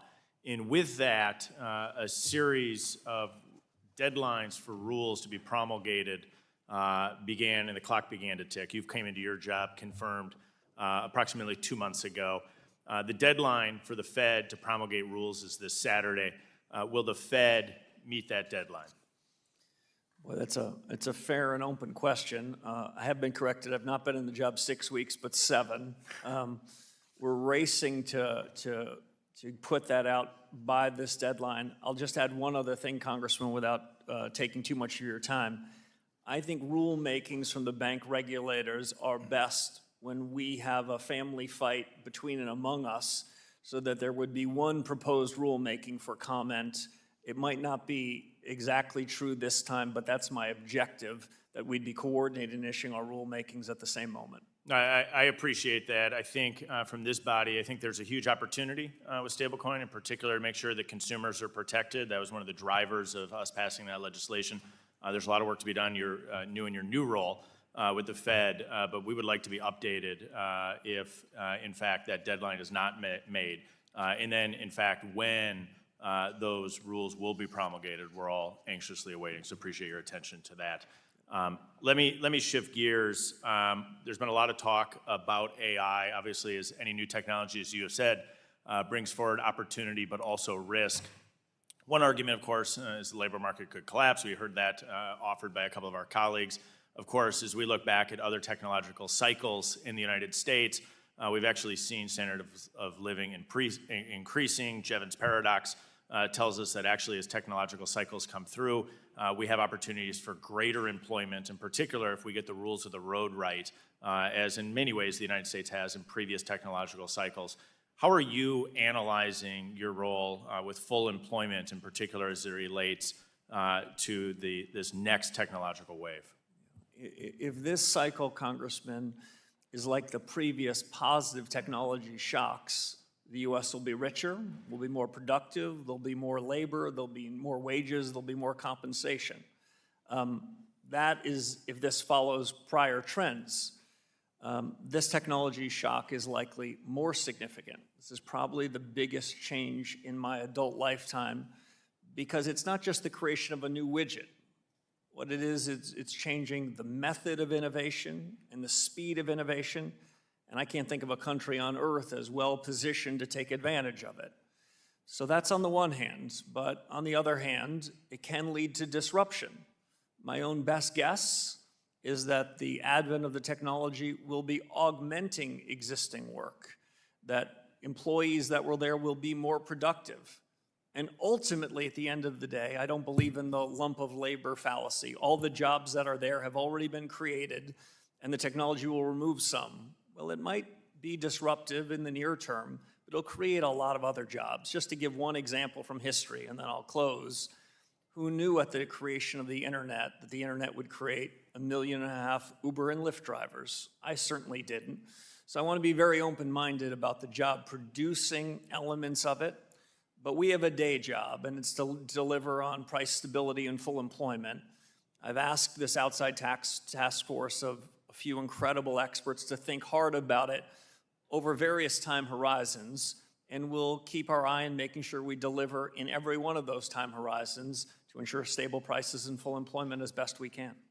Thank you for that. I think there really is optimism, although there is downside risk. And I think one of the imperative aspects here is that we get the rules of the road right so that the innovation development is occurring in the United States of America and not offshore. One of my big concerns was how the Biden administration looked at emerging technologies in the financial services space, was that they were pushing that innovation development offshore rather than encouraging that here in the United States of America. With 30 seconds left, a lot has been said on the positive numbers that came out today. How does that shape your short-term and long-term outlook with the final 25 seconds?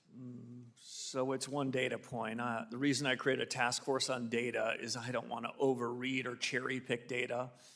There might be some that look at this morning's data and say, oh, mission accomplished, everything is swell. That is not my view. Cognizant of the time, appreciate you being here today, Chairman. Mr. Chairman, I yield back. Thank you. Chair recognizes the ranking member of our subcommittee on financial institutions, Dr. Foster from Illinois. You're recognized for 5 minutes. Thank you, Mr. Chair, and welcome, congratulations, and I hope that you cherish the scars from surviving the financial crisis that we both suffered through 20 years ago. I entered Congress and the Financial Services Committee in March of 2008, where I was right in the front row there, about 2 meters from Ben Bernanke and Hank Paulson, as they came to Congress to ask for $700 billion bailout, watching the sweat drip down Hank Paulson's forehead. So I hope you don't have to go through that. But you know, one of the Fed's most important roles outside of monetary policy is the operation of the central bank swap lines. And these, as you know, were absolutely crucial in preventing the global financial crisis from becoming a global depression. And I think, to my mind, remains the major reason why the U.S. dollar is the world's indispensable reserve currency, in an area where, by the way, the Chinese are trying to become increasingly competitive. And so the problem, of course, is that right now we have in the White House an occupant who sees his every power as a means of rewarding his friends and punishing his enemies, domestic and foreign. We saw that an example in the Argentine bailout, where he implemented swap lines using the Treasury's Exchange Stabilization Fund. I think he pretty much maxed it out. But to reward one of his MAGA allies internationally with a $20 billion loan at well below market rates, or probably they couldn't get a loan from anyone at that point. And so the question that I have, that when you and the FOMC are operating those lines, particularly in times of crisis, do you see yourself as an agent of the president or as an independent actor? Thank you, Congressman. I appreciate the question. The swap lines that we put in place in the 2008 financial crisis, like you, I think, played a remarkable benefit in trying to mitigate the risks for the U.S. economy. And it reinforced that the dollar is the dominant currency in the world. Now, my judgment as central bank chief is to let the dollar policy be discussed by the Treasury Secretary and leave that to him. But historically speaking, I think the swap lines played a major role. The dollar liquidity swap lines that the Fed has put in place are about the conduct of monetary policy. So those are independent, but I just want to distinguish one thing. The Treasury has separate authorities and can use the Exchange Stabilization Fund for swap lines that are unrelated to our powers and responsibilities. Yeah, but the Fed's the big dog in swap lines. I mean, the ESF is, I think it's somewhere a little bit north of 20 billion, I think, is the most that they could deploy, which they did, much, I have to say, not to the benefit of U.S. farmers that I represent, but anyway, he decided to bail out his friend in Argentina.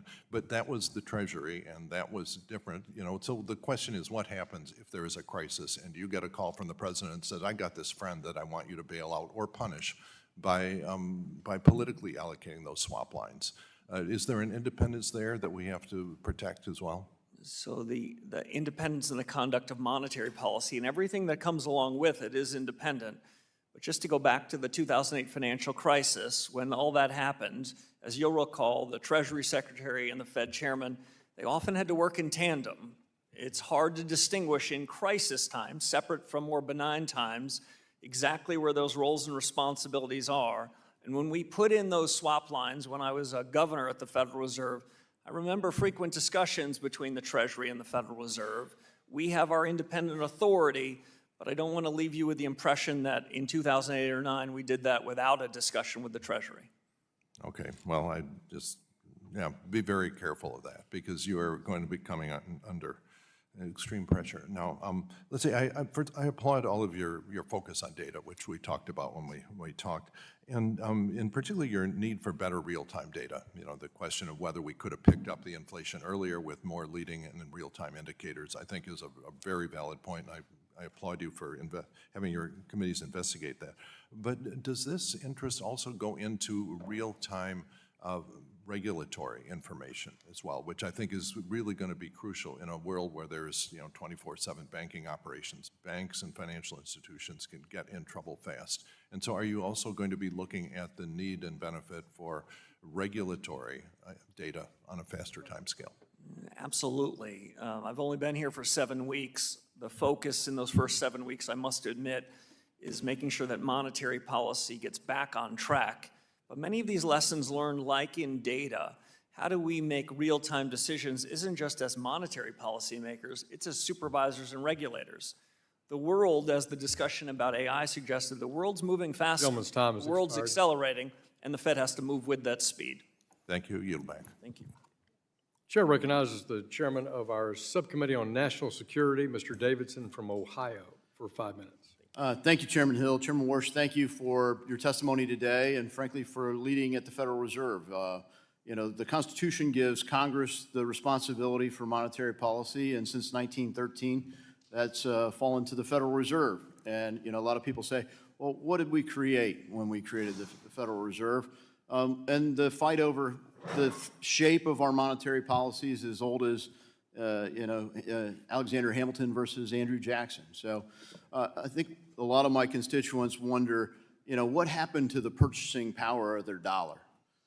So could you share with us what you consider to be the definition of sound money, and what's the state of that today? The discussion we had in your office was a lot of economic history about the first and central bank of the United States. I'm gratified that this is our third central bank of the United States, and it's more than 100 years old, and hopefully we've learned some lessons. One of those lessons is ensuring that we are as focused, at least as focused on the real economy as we are the financial assets and what's happening on Wall Street. This committee had long committed to a 2% inflation target. That is our resolution. That's what I'm here to say and double down on. But as we discussed privately, I'll say publicly, my broader definition of price stability is a change in prices such that households and businesses don't have to worry about it, don't have to think about it. And the test today about whether inflation is too high is represented by this committee. Inflation is the dominant set of questions because it matters to households and businesses. I'd like the change in prices to be such that no one's talking about it. That was a definition from the Volcker era, and I dare say the Greenspan era. It should suggest to you that as I sit here today, this Fed will deliver price stability. consistent with what we have been saying for several years, which is inflation shall be delivered at a level of 2%. That broader price stability objective is still one in the back of my mind, and we'll see whether there's further reforms to be had. Yeah, thanks for clarifying, because, if you measure it by what people are talking about, they know that the affordability isn't there, they know the purchasing power isn't there, and, whether you put it in number like 2% or whatever, you look at, for the long run, it's been significantly higher than 2%, but it seems like one of the biggest roles of the Fed is to prevent deflation. And if you're gonna have a number where the mean is 2%, and you've got a long period of time where you've had it well above 2%, you would have to have some significant periods of time where it would be below that. But I wish you the best in your challenges, because my constituents are counting on us to get this right. It truly is one of the most consequential things for our country. Sound money is truly essential to defending freedom. So I think the stakes are really high. One of the things that we look at is the connection to the way that the market functions. The Federal Reserve covers massive fiscal deficits, and they certainly do that when they're the purchaser of treasuries. They load up their own balance sheet. In some ways, you don't get a price signal. What's the real 10-year? What's the real 30-year? Well, when the buyer is the Federal Reserve, you don't know whether they're creating a higher rate or preventing a higher rate from happening because it distorts the market. And we also talked about, in this regulatory role, there's a sort of bridge between the Federal Reserve as a regulator and a monetary policy role. So I wonder, when we think about what we created with this version of the Federal Reserve, do you consider the Federal Reserve subject to executive authority? I mean, when there are executive orders that are issued, let's say just relating to the regulatory side, not monetary. I get some of the concerns on steering monetary policy. Presidents have always had an opinion on that. Well, if you put out a regulatory framework and the executive order relates to the regulatory structure of the Federal Reserve, is the Federal Reserve subject to executive orders? Yeah. So it's a good question. Let me say a word, if I can, in 53 seconds about that, and go back, if I can, to say something about what you were talking about in setting prices rather than taking prices. First, as you know, I'm prepared to do everything I can to ensure the independent conduct of monetary policy. You can hear from all sorts of people, but we're going to call it the best we see it. On regulatory and supervisory policy, I do think it works best when the bank regulators, who you've all given authority to, when we can work in concert. I tend to not like it when there's a regulatory arbitrage, if an institution's trying to choose between whether to be regulated by the OCC, the FDIC, or the Fed. So I'm encouraged to have a robust discussion with my colleagues at other bank regulators about what we think is the right public policy. But if we think that the right public policy is different than theirs, we'll put it out for comment and notice, perhaps even as early as Saturday. Gentleman's time has Thank you. expired. My time has expired, and I yield back. Chair recognizes the ranking member of our subcommittee on national security, Ms. Beatty, also of Ohio, for 5 minutes. Thank you, Mr. Chairman and Ranking Member, and to you, Chairman Warsh. Thank you for being here today. And let me first start out by thanking you for reaching out to have a dialogue with me, and I look forward to making that happen. Also, I certainly appreciate your response, particularly to Congressman Meeks and Congressman Foster, on you holding firm on independence and that you would protect the data and the law. That goes a long way with me. I want to start with a question about the housing market. As you're aware, the Federal Reserve monetary policy heavily influences the United States housing market through setting of benchmark interest rates that directly dictate the mortgage rates and housing affordability. Many homeowners were able to access mortgages at historically low interest rates during the pandemic, but rates have more than doubled since then, and I'm concerned about the impact this is having on first-time home buyers and minority borrowers in particular, who are also facing high home rates and insurance policies. Homeowners are exiting pandemic-related forbearances and also are struggling to enter into affordable repayment plans due to the high interest rates, which in many cases could push them into foreclosures. Now, I understand that the Fed can't increase housing supply or prevent foreclosures directly, but I'm interested to hear your thoughts on the impact of rate hikes on the housing market. especially for those more vulnerable homebuyers. And certainly, we have a new amazing housing bill, the 21st century. I have to get that plug in, that I have 6 bills in that. So now I yield to you. Thank you, Congressman. We stay out of housing policy, and as the debate that's been had in this room suggests, you all have a lot to say about what housing policy is going to be, but I don't want to suggest that we don't touch it. We don't target housing, we don't target any particular sector, but the decisions we make have a big effect on housing. Yes. And housing plays a huge role in most households' family budgets, in their savings. So we recognize the importance of it. And rate heights. Correct. Absolutely. We, as I said in my opening statement, I think broadly about the conduct of policy today. I sounded quite optimistic about what was happening in manufacturing, what was happening in output. But you heard me say a somewhat more cautious note about housing. And I think that's in part because monetary policy, when rates were cut to extremely low levels, provided what was thought of as a once-in-a-lifetime opportunity to get the first house.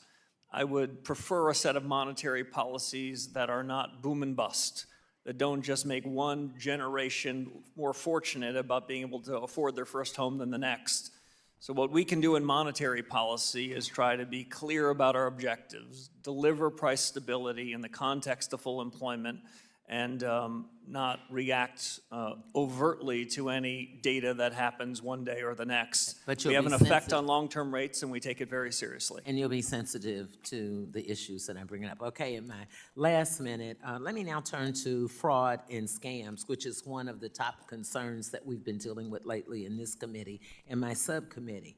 As you know, payment frauds, including scams, often involve multiple institution and payment methods, and no single agency or entity can solve it alone. What specific role do you believe the Fed Reserve should play in helping build a more coordinated cross-sector approach to frauds and scams? Yeah, so it's another fair one. The Financial Stability Oversight Council, which the Fed is a key member of, fraud is on that agenda. That committee is run by the Treasury Secretary under the law, but the Fed has equities there, and the Fed needs to ensure that, especially with this new generation of technologies, that the American people don't lose confidence in our payment system, don't lose confidence in the banking sector that we regulate. So we do have an important role to play there as well. I'm gonna interrupt only because I have a few seconds later. I'm glad you mentioned this new generation. I've received feedback that better information sharing between financial institutions and online platforms is key. Do you agree? Absolutely. Real-time information between lender and borrower is a way to make credit more available to more hardworking Americans. Thank you, and I yield back. Gentlewoman yields back. The chair recognizes the gentleman from Tennessee, Mr. Rose. You're recognized for 5 minutes. Thank you, Chairman Hill, and thanks to Ranking Member Waters for holding the important hearing, and Chair Warsh, thank you for being here with us today. Chairman Warsh, prices for agricultural inputs have, after experiencing a spike during the Biden inflation that began in 2021, have remained stubbornly high. Needless to say, families are also in my district were themselves hit by the rise in food prices that began under Biden and your predecessor in 2021. And grocery prices remain persistently high. This strains household budgets and makes it harder for people in my district to put food on the table while also paying for all of life's other necessities that are also more expensive following that inflationary period. We saw in the 1980s how hard it is to deal with persistent inflated prices and the difficult decisions it can place on the Fed to get and keep them under control. Can you please tell us what is the Fed doing and what do you intend to do to ensure that a resurgence of inflation does not materialize? So that's job number one. We cannot, I don't want to overstate, we cannot have a direct, immediate effect on short-term particular prices at the grocery store or in agricultural goods. But the job you gave us, and the job we are resolute about accomplishing, is to make sure that any short-term changes in particular prices don't broaden out, don't change to a generalized change in the price level. Unfortunately, that's what's happened for the last 63 months, and those days have to be a thing of the past. I'll make one other note. Good economics, going back a couple of generations, talks about sticky prices. And the longer that prices have been above the inflation target, it's usually a bit harder to dislodge them and get them lower. Our job, my commitment to you, is to take sticky prices and to unstick them. Thank you. I agree wholeheartedly with that sentiment, so I thank you for your perspective. The Fed made some interesting judgment calls during the last administration when it came to its supervision and regulation decisions. Whether it was the war on digital assets, the crusade to make the Fed a climate regulator, or the use of reputation risk to debank disfavored firms and individuals, the Fed allowed itself to become the instrument of partisan actors pursuing goals beyond the powers that Congress has authorized. The Fed needs to stay in the lane that Congress has handed it and not veer off course whenever political winds shift. When the Fed does the latter, it undermines its standing in the eyes of Congress and the American people. Chairman, will you commit to getting the Fed back to truly sticking to its lane? And if so, how do you plan to do it? So I can make that very commitment. Our credibility in monetary policy, our credibility as supervisors, our credibility in payments, these are all tied together. And the way we erode that credibility are two things. We wander outside of our lane into your lane or into the lane of another executive branch, or we don't deliver on our promises. The first thing we can do is to deliver on our promises, and the second thing is, as you said more eloquently than I did, stick in our lane. That's what we're going to do. Thank you again. Both the G7 and the administration have issued statements or executive orders on quantum computing, encouraging financial authorities and U.S. federal agencies to step up their timetable for transitioning to post-quantum computing encryption algorithms. With just a few years until experts warned that quantum computers could break widely used encryption algorithms, what is the Fed doing to address this future risk?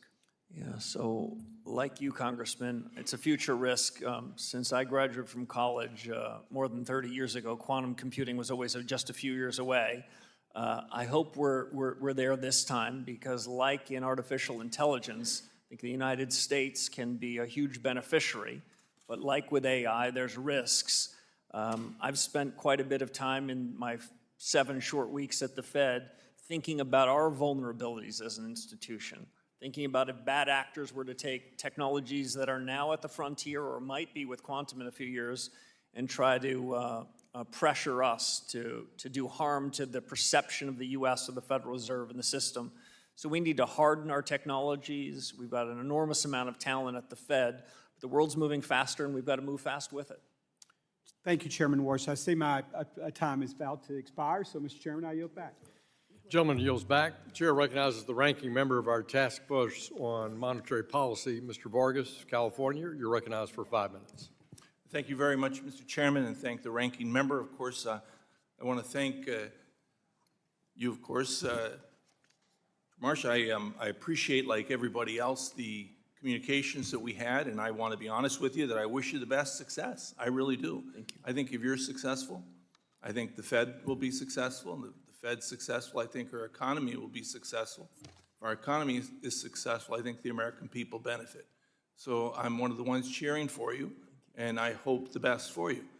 Now, I have to say, though, I'm glad we're not litigating the past, though it seems that a lot of my colleagues like to. They talk about the past, Chair, and some of the things that the previous president said, so I'm not going to litigate, but I would remind them that they passed their big ugly bill and put trillions of dollars in the deficit and the debt, and they seem to forget that, so there's a little bit of amnesia there. They remember some things well, but they forget others. Now, one of the things that I have sort of strange in my background, or maybe not, I studied to be a Catholic priest for a long time. I was a Jesuit. And they make you do things that are kind of odd when you're starting off as a novice. One of the things they made me do is to take communion to people who were sick.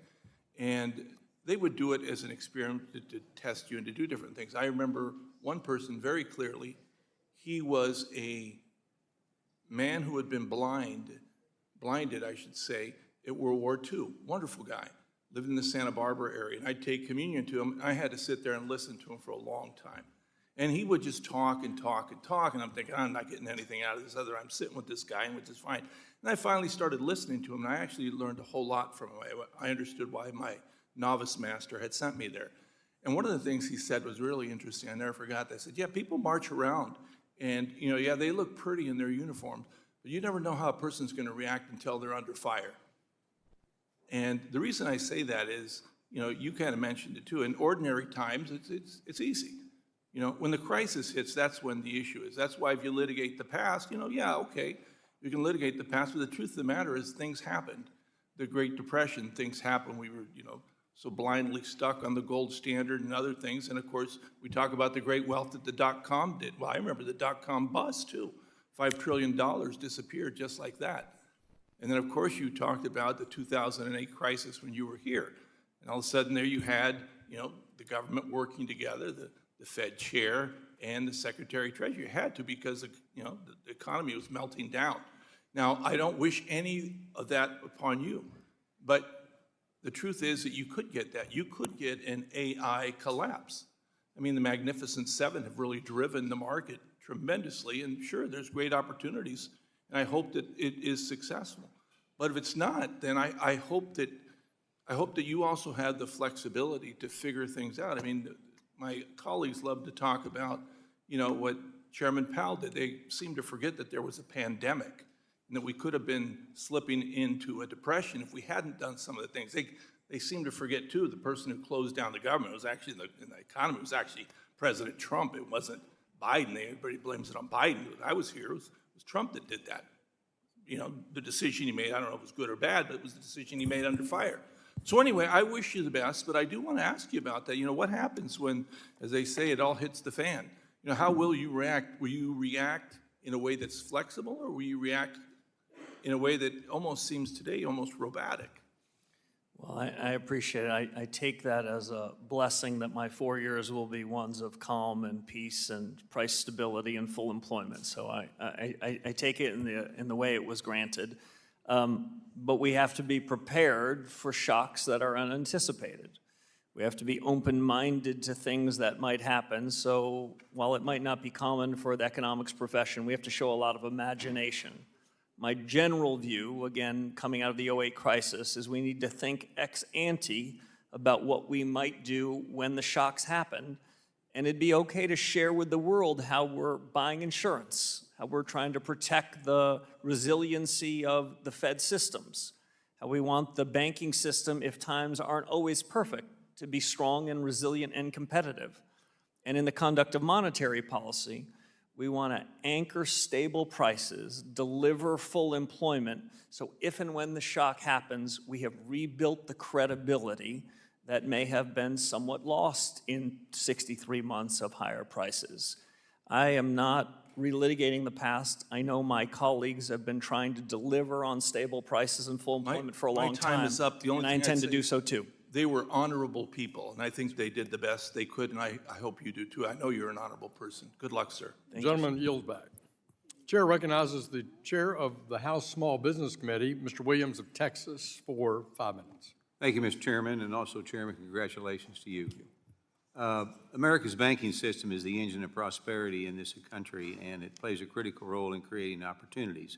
From the community banks that serve small towns and Main Street businesses to the larger institutions that support our capital markets, access to credit is essential for families, entrepreneurs, and job creators. And as a businessman who has owned and operated a small business for 57 years, I know firsthand how important it is to have a banking system that is both safe and accessible. And the American public and the American people expect a chance to pursue their American dream, and access to affordable credit is often what makes that possible. So under the Biden administration, we saw proposed regulations that threaten that dream by making credit more expensive and harder to obtain. So my question would be, can you tell us how you think the Federal Reserve's supervisory role can promote a safe and sound banking system while ensuring businesses and families continue to have access to the credit they need to pursue the American dream?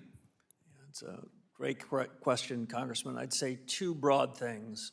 One is we need a highly competitive, diversified banking system. This is the secret, one of the unheralded secrets of the U.S. economy. Our banking system is larger. The number of institutions of various sizes serve different constituencies. I think part of the reason why the U.S. has grown faster than our G7 and G20 colleagues is because the banking system here is fundamentally different. Secondly, what I would say about how we do that is we need to have tailored regulation that befits the kind of institution and the customers that they're treating. One size does not fit all. And finally, I'd say I am all for international coordination of banking standards. It is a useful effort so that we meet in Basel to try to come to some international standards. But the Basel endgame is not America's endgame. That is not the Federal Reserve's endgame. Our endgame is ensuring that we have the right rules that befits our economy so that we have a safe, sound, and competitive banking system. And anything we agree on with international counterparts have to be in service of the American economy. Thank you. And as businesses depend on clear, consistent rules, when Congress passes a law, it reflects the will of the American people. And agencies like the Federal Reserve have a responsibility to faithfully carry out those laws, and regulatory certainty gives businesses like mine the confidence to invest, hire, and grow. So question would be, can you tell us how you intend to guide the Federal Reserve, and will you commit to ensuring the Fed carries out the laws of Congress that Congress passes without expanding beyond its statutory authority? Yeah, I can make that commitment to you, Congressman, because that's how we keep politics out. That's how we stay independent in the conduct of monetary policy. The Federal Reserve is not a repair shop for broken statutes, or we aren't empowered to go wander into areas outside of our remit. We've got a big and important job, I understand it, but it's bounded, and we have to stay inside of those bounds. My last question real quick, Chairman. One lesson I've learned in business is that your word matters, and when you make a commitment, people expect you to follow through, and consumers' trust is earned by doing what they say you are going to do. So the Federal Open Market Committee has made a commitment to the American people to restore price stability. Families and small businesses across the country are trying to plan for the future, and they're counting on the Federal Reserve to deliver. So, Mr. Chairman, in the short time we have, what is your strategy for restoring price stability, and what confidence can you give the American people that the Federal Reserve will achieve its price stability target?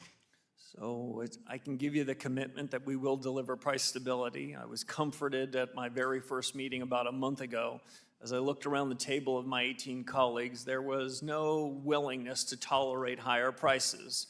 There was a commitment that was unambiguous and unanimous that we're going to deliver. So the next question is, how are we going to deliver it? First is, I would say, make it very clear to you and the American people and to U.S. businesses that that is not a commitment we're going to walk away from, and we're not finding acceptable the higher inflation that has endured in this country for more than 5 years.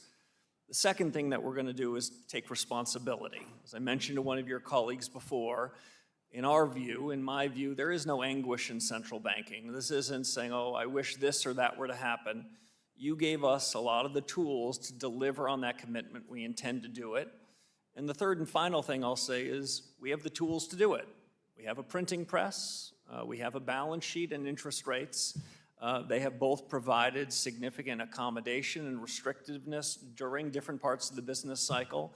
And over the coming period, I'm going to ask our colleagues and have a good family fight about the extent and timing in which we would need to deploy those to deliver on the promise. Appreciate your leadership. I yield back. Chair recognizes the gentleman from New Jersey, Mr. Gottheimer. You're recognized for 5 minutes. Thank you, Mr. Chairman. Chairman Warsh, congratulations again, and thank you for your service to our country. Thank you. You stated that the use of AI technologies is, quote, a paradigm shift, and that the United States would be, quote, a big winner in the medium term. How has the use of AI impacted your view and the future of the global economy, and how is the Fed reacting? How should it react, and especially vis-a-vis China and our other competitors? So I don't view the U.S. economy as in a zero-sum game. I don't think that weakness abroad is good for the U.S. But what I do mean to say is if there was one thing that is the biggest driver of American prosperity, it's productivity.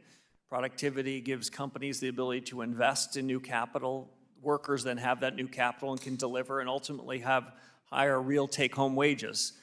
This is a supply shock in the United States. I have to admit it's happening faster than I would have projected 18 months or 2 years ago.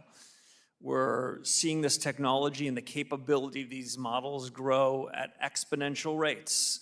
Something like a hyper Moore's law is happening. I don't want to suggest that we know exactly how this is going to shake out, but the U.S. is best positioned to be a winner. But again, as I may have mentioned earlier, you gave us a job to deliver stable prices and full employment. What are the consequences? What are the implications of this positive technology shock to that? I've taken 3 experts, I've asked them to deliver their views to us over the coming 3 to 6 months, and then internally at the Fed, we're going to do a lot of work. I'm confident that at the end of the day, the U.S. is a winner, but it's not going to be a linear path, and I'm open-minded to challenges both to the full employment and price stability part of our mandate. Right, because as part of that, I assume the workforce employment is going to be, what should our goals be? Should they shift? I assume those are the kind of questions you all are debating? Yeah, we're debating just those questions, Congressman, and if I were to look over the last few months, it looks to me as though this technology hasn't displaced workers at this point. It's made them a bit more productive. And I say a bit because I think the productivity is in front of us. But a year or 2 from now, will these intelligence tokens be adding to the workforce or causing the workforce to temporarily be disrupted? That's something that we're very focused on as we think about what the economy looks like 12 and 18 months from now. Thank you. We're seeing an unprecedented number of children using apps on their phones like prediction markets or sports books to gamble. Research is showing especially young people are very active in the past year. 11 to 17 have gambled in the last year, 36% of them. What is your view regarding possible insider trading on these markets? Are you thinking about that? Do you think we should be doing more to protect our children on these betting apps? Have you thought about that at all? Well, I've thought about in 2 respects. First, when I was sort of a junior in junior high school and high school, I was the nerdiest kid probably in this room, so I wasn't wandering into those. That's saying a lot. You should meet the chairman. Yeah. Go ahead. But generally, the questions about the use of kids and smartphones and whether insider trading is happening and the rest, that is almost entirely outside of the Fed's jurisdiction. So I'll defer to other people around, both in the Congress and the executive branch, to take those on. I don't really have much more for you. Let's pivot to something else. Modernizing and expanding certain aspects of the federal deposit insurance remains an important priority for me. Will help ensure that small businesses remain stable and Mainstream is able to thrive. What are your thoughts on mandated federal deposit insurance standards across the board for all banks? Should there be specific asset thresholds, a tiered system? Is there a middle ground in this debate? Yeah, so we're going to follow the law, and we're not going to weigh in on what we think the right deposit insurance caps are. But I don't want to walk away from the question entirely. The FDIC insurance caps should be binding. That is, we need to have a supervisory and regulatory system such that if a few banks get in trouble, either myself or the Treasury Secretary don't have to, in unusual and exigent circumstances, provide backstops for everybody, including depositors. So the way I think about it is deposit insurance reform and proper deposit caps should be of a piece with strong reform-oriented supervision and regulation. So the law that you decide should be the right caps for individual deposits. That should be the case both in good times and bad. Last question. Do you think that people in my district, young people, keep coming up to me and say they're not going to be able to afford a home, to be able to get a mortgage? Do you feel confident in your tenure people are going to still be able to afford to get a mortgage? I'm a great believer in the American dream, and I know that a mortgage and a first-time house is one important step to do that, and we'll do what we can to support it. Thank you. I yield back. Thank you. Congratulations again. Thank you, Congressman. Gentleman yields back. Chair also wants to, as I call on the gentleman from South Carolina, just offer condolences to the gentleman from South Carolina and all the people of South Carolina on the loss of Senator Grant. And with that, the chair recognizes the gentleman from South Carolina, Mr. Timmons, for 5 minutes. Thank you, Mr. Chairman, and thank you, Chairman Warsh, for appearing before the committee today. The Federal Reserve has an important responsibility to carry out the mission Congress assigned to it. Maintaining public confidence depends not only on sound economic policy, but also on staying within the statutory mandate. In recent years, many Americans question whether the Federal Reserve moved beyond that mission through actions involving climate-related financial regulation, digital assets, and reputational risk. I appreciate the steps that have been taken to refocus the institution on its core responsibilities. Looking ahead, it is important to ensure the Federal Reserve remains focused on the responsibilities Congress has given it. Chairman Warsh, what steps will you take to ensure that the Federal Reserve remains faithful to its statutory mandate and develops institutional guardrails that prevent future departures into area beyond the authority Congress has delegated? So this is no time to wander, Congressman. The job you gave us that's clearly in the four walls of our authority in monetary policy and payments and supervision and regulation, we're early in a reform agenda. All of our assets, all of our resources, the remarkable talent of my colleagues need to be focused there. Good intentions are not enough, and it is not the culture of the Fed or the best of the Fed's traditions to wander into areas that are not our responsibility. And when we do, we sacrifice the credibility we need to accomplish our core tasks. Thank you for that. More broadly, the issue of mission creep has challenged many federal agencies over time, and the Federal Reserve has not been immune. Following the financial crisis of 2008, the Federal Reserve assumed an increasingly expansive role through extraordinary monetary interventions. More recently, the institution became involved in matters such as climate-related financial supervision, digital asset regulation, and the application of reputational risk in bank supervision, leading many to question whether these activities extended beyond the responsibilities Congress intended the Federal Reserve to perform. Mission creep carries meaningful institutional cost. It diverts resources from core responsibilities, exposes agency actions to legal uncertainty, and risks undermining the Federal Reserve's credibility as an independent institution that derives its authority from Congress rather than from evolving policy preferences. A central bank is strongest when it exercises the authority Congress has granted with discipline and restraint. So, Chairman Warsh, as chairman, what principles will guide your efforts to ensure that the Federal Reserve remains focused on its statutory responsibilities and resists institutional pressures to expand beyond the role Congress has assigned? The most important thing at the Federal Reserve, as I mentioned before, is not the printing press, it's our culture. And the best of the Fed's traditions tell us what our culture should be: accountability, responsibility, and performance. By reiterating that, by reminding all of our colleagues that that's what drives us, I've started to do it in my first 7 weeks, but it's resonating. I hear it back in the hallways. I hear it at the cafeteria. And so at some level, people might think of this job as getting the answer right, well to the right of the decimal point, and occasionally we do have to wander there. But in order to deliver on what you've asked us to do, I've always thought that most of this job is the left of the decimal point. We're going to get the culture right, we're going to get the strategy right, we're going to get policy right, and we're going to get the organization right. And if we can do those big things, getting the right answer to the right of the decimal point, I think, will be a lot easier. Thank you for that. I would also like to discuss inflation, because maintaining price stability remains one of the Federal Reserve's most important responsibilities. American families have experienced the highest inflation in more than 4 decades. Rising prices reduce purchasing power and place real restraint on household budgets. While inflation has come down from its peak, recent data suggests that inflationary pressures remain and price stability has not yet been fully restored. The people I represent should not have to endure another sustained period of elevated inflation. Stable prices are fundamental to long-term economic growth, household financial security, and confidence in our monetary system. Chairman Warsh, what is your assessment of the current inflation outlook, and what policies will the Federal Reserve pursue to ensure that restoring and maintaining price stability remains its foremost monetary policy objective? First, I agree, Congressman, with your diagnosis. For too long, American households and businesses have suffered the undue hardship of high inflation.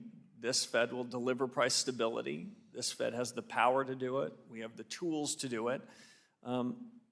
What I would also say is I'm not in the business of trying to prejudge what the committee that I'm honored to lead decides. I think we need to have a continued good family fights on this subject. That'll start again in a couple of weeks. And when we have news for you about exactly the methods of solving this problem, we'll be very clear about what they are, and so will the American people, to deliver price stability. Thank you. I yield back, Mr. Chairman. Gentleman yields back. The chair recognizes the gentlewoman from Massachusetts. Ms. Presley, you're recognized for 5 minutes. Thank you, Mr. Chair, and welcome, Chair Warsh. Congratulations. and welcome to the Financial Services Committee. I represent the Massachusetts 7th Congressional District, a beautiful, dynamic district, and also one that is deeply unequal. In fact, in a 3-mile radius from Cambridge, home to your alma mater, to Roxbury, a historically Black, vibrant community in my district.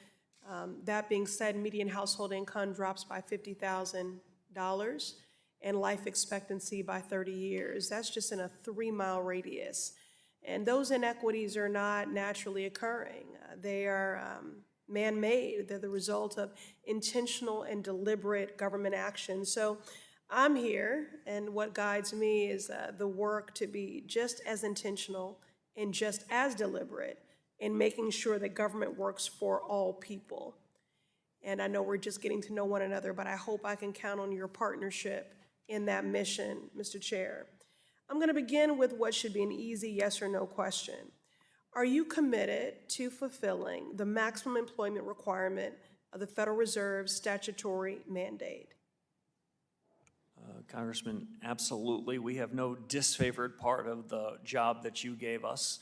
Price stability and maximum employment are not an either-or proposition. I'm committed to both of them. Well, that was my next question, if you viewed this mandate as equally important as the price stability mandate. Now, since Trump took office, hundreds of thousands of people have been pushed out of the federal workforce. The current unemployment rate is 4.2%, which is higher than when Biden left office. And if you look deeper into the data, Black unemployment writ large is at 6.6%. Now, the Federal Reserve semi-annual report highlights that Black people have continued to have higher unemployment rates and lower wages than white workers. This is a problem. Now, it's a problem for Black workers, it's a problem for the Black family, but it's a problem for everyone. It's a problem for workers like Teresa in my district, who despite being educated, qualified, and good at her job, was let go from her public health position due to government funding cuts. And with the state of HHS, our country needs to employ all of the public health experts that we can find. But this is also a problem for our national economy and financial stability. Let me illustrate what I mean.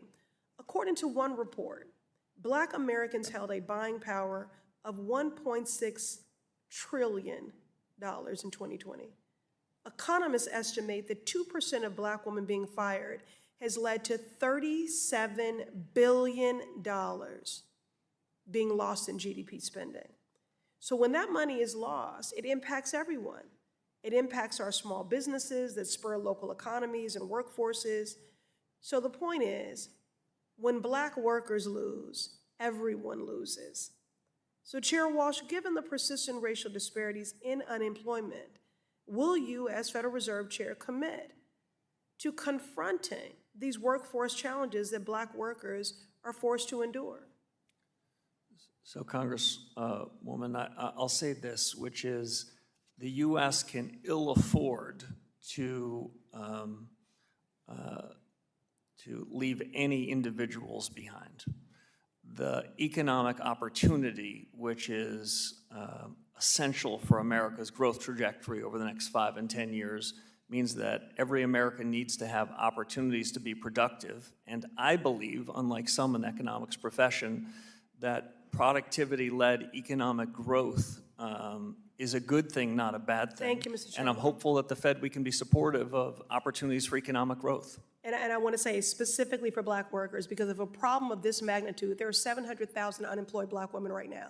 If a problem of that magnitude was happening to any other group, we would do the analysis and we would have a plan.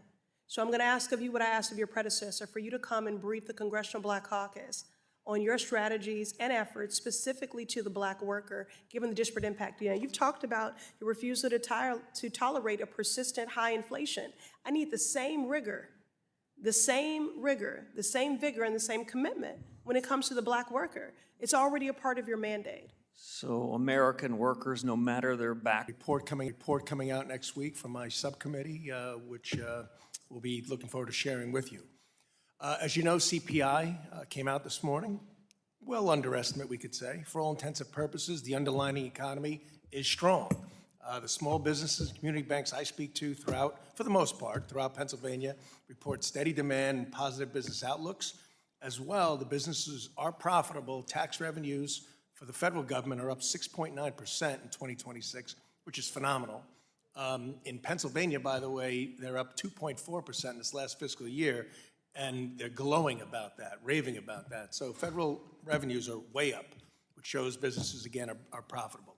Many of us in this committee have made the case for quite a while now that the Fed needs to review the big picture, as you've been making commentary towards. Supply side growth and lower interest rates are not in conflict. They are, in fact, very often complementary. As lower interest rates encourage more cap investment, they can put downward pressure on inflation simply by using the well-known equation: when supply exceeds demand, prices go down. I'm glad you appreciate that very much. So, Mr. Chairman Warsh, you've created these task forces, which we're all pleased to see, I think. And will you express how these task forces will help achieve the Fed's goal of 2% inflation? Thank you, Congressman. I'd be happy to. The 5 task forces are an attempt to go back to first principles.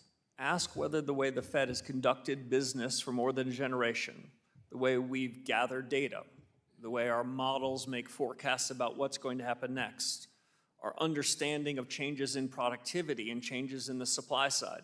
These are all big fundamental questions, and I think we are better equipped to make smarter decisions on policy so that we can deliver price stability and full employment if we get the benefit of some outside views. Again, we're gonna then decide what to do with them. We're gonna make the decisions. We're not gonna outsource them. But if there was ever a reason after a long period of inflation that was too high to go back to first principles, this is it. And like you, while I reviewed the data that came out this morning on CPI, and it was positive relative to expectations, I'm not for cherry picking. I'm not going to show up here and say mission accomplished. And what I'd say is there's plenty of work to do, and I would feel more confident if we had better data to inform our decision-making. We have a task force that's going to be focused on doing just that. And I know you're also going to utilize the balance sheet process as well. You've critiqued the QE planning or activities for a while. You've stated you plan to reduce the Fed's balance sheet. How do you plan to do that, and what role does the private sector play?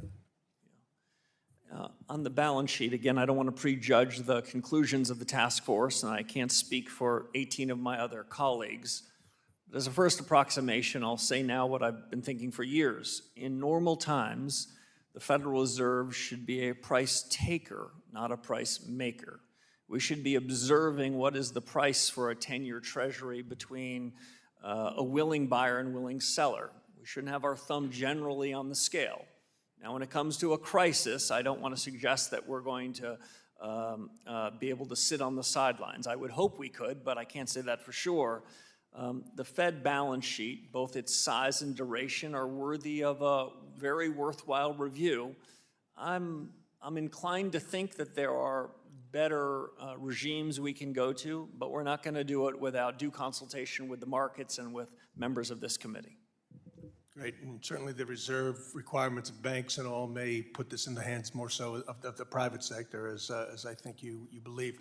Chairman Greenspan in the 90s recognized that a productivity boom from computers and the internet was putting a downward pressure on inflation, and he cut rates based on that data, ahead of the data. Does AI present that same kind of opportunity today? If you've seen one productivity boom, you've seen one productivity boom. Okay. I take very seriously the productivity booms that we've had. And generally, if you look at the surge in productivity in the post-war era in the United States, we tend to move from a relatively low productivity realm environment where productivity grows about 1.5% a year. And then for a decade or longer, Gentleman's time has expired. To a higher productivity realm. I think this could be that opportunity, but I can't say it for certain as of yet. Thank you. The chair recognizes the gentleman from Illinois, Mr. Caston, for 5 minutes. Thank you, Mr. Chairman. Chair Warsh, nice to see you here. Welcome.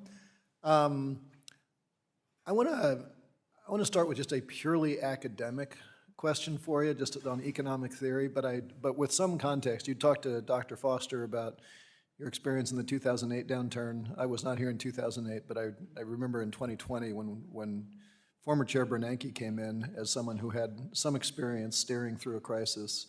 I remember that we had this meeting in March of 2020 saying, we've never seen unemployment spike this quickly since the Great Depression. We've never seen GDP collapse this quickly since the Great Depression.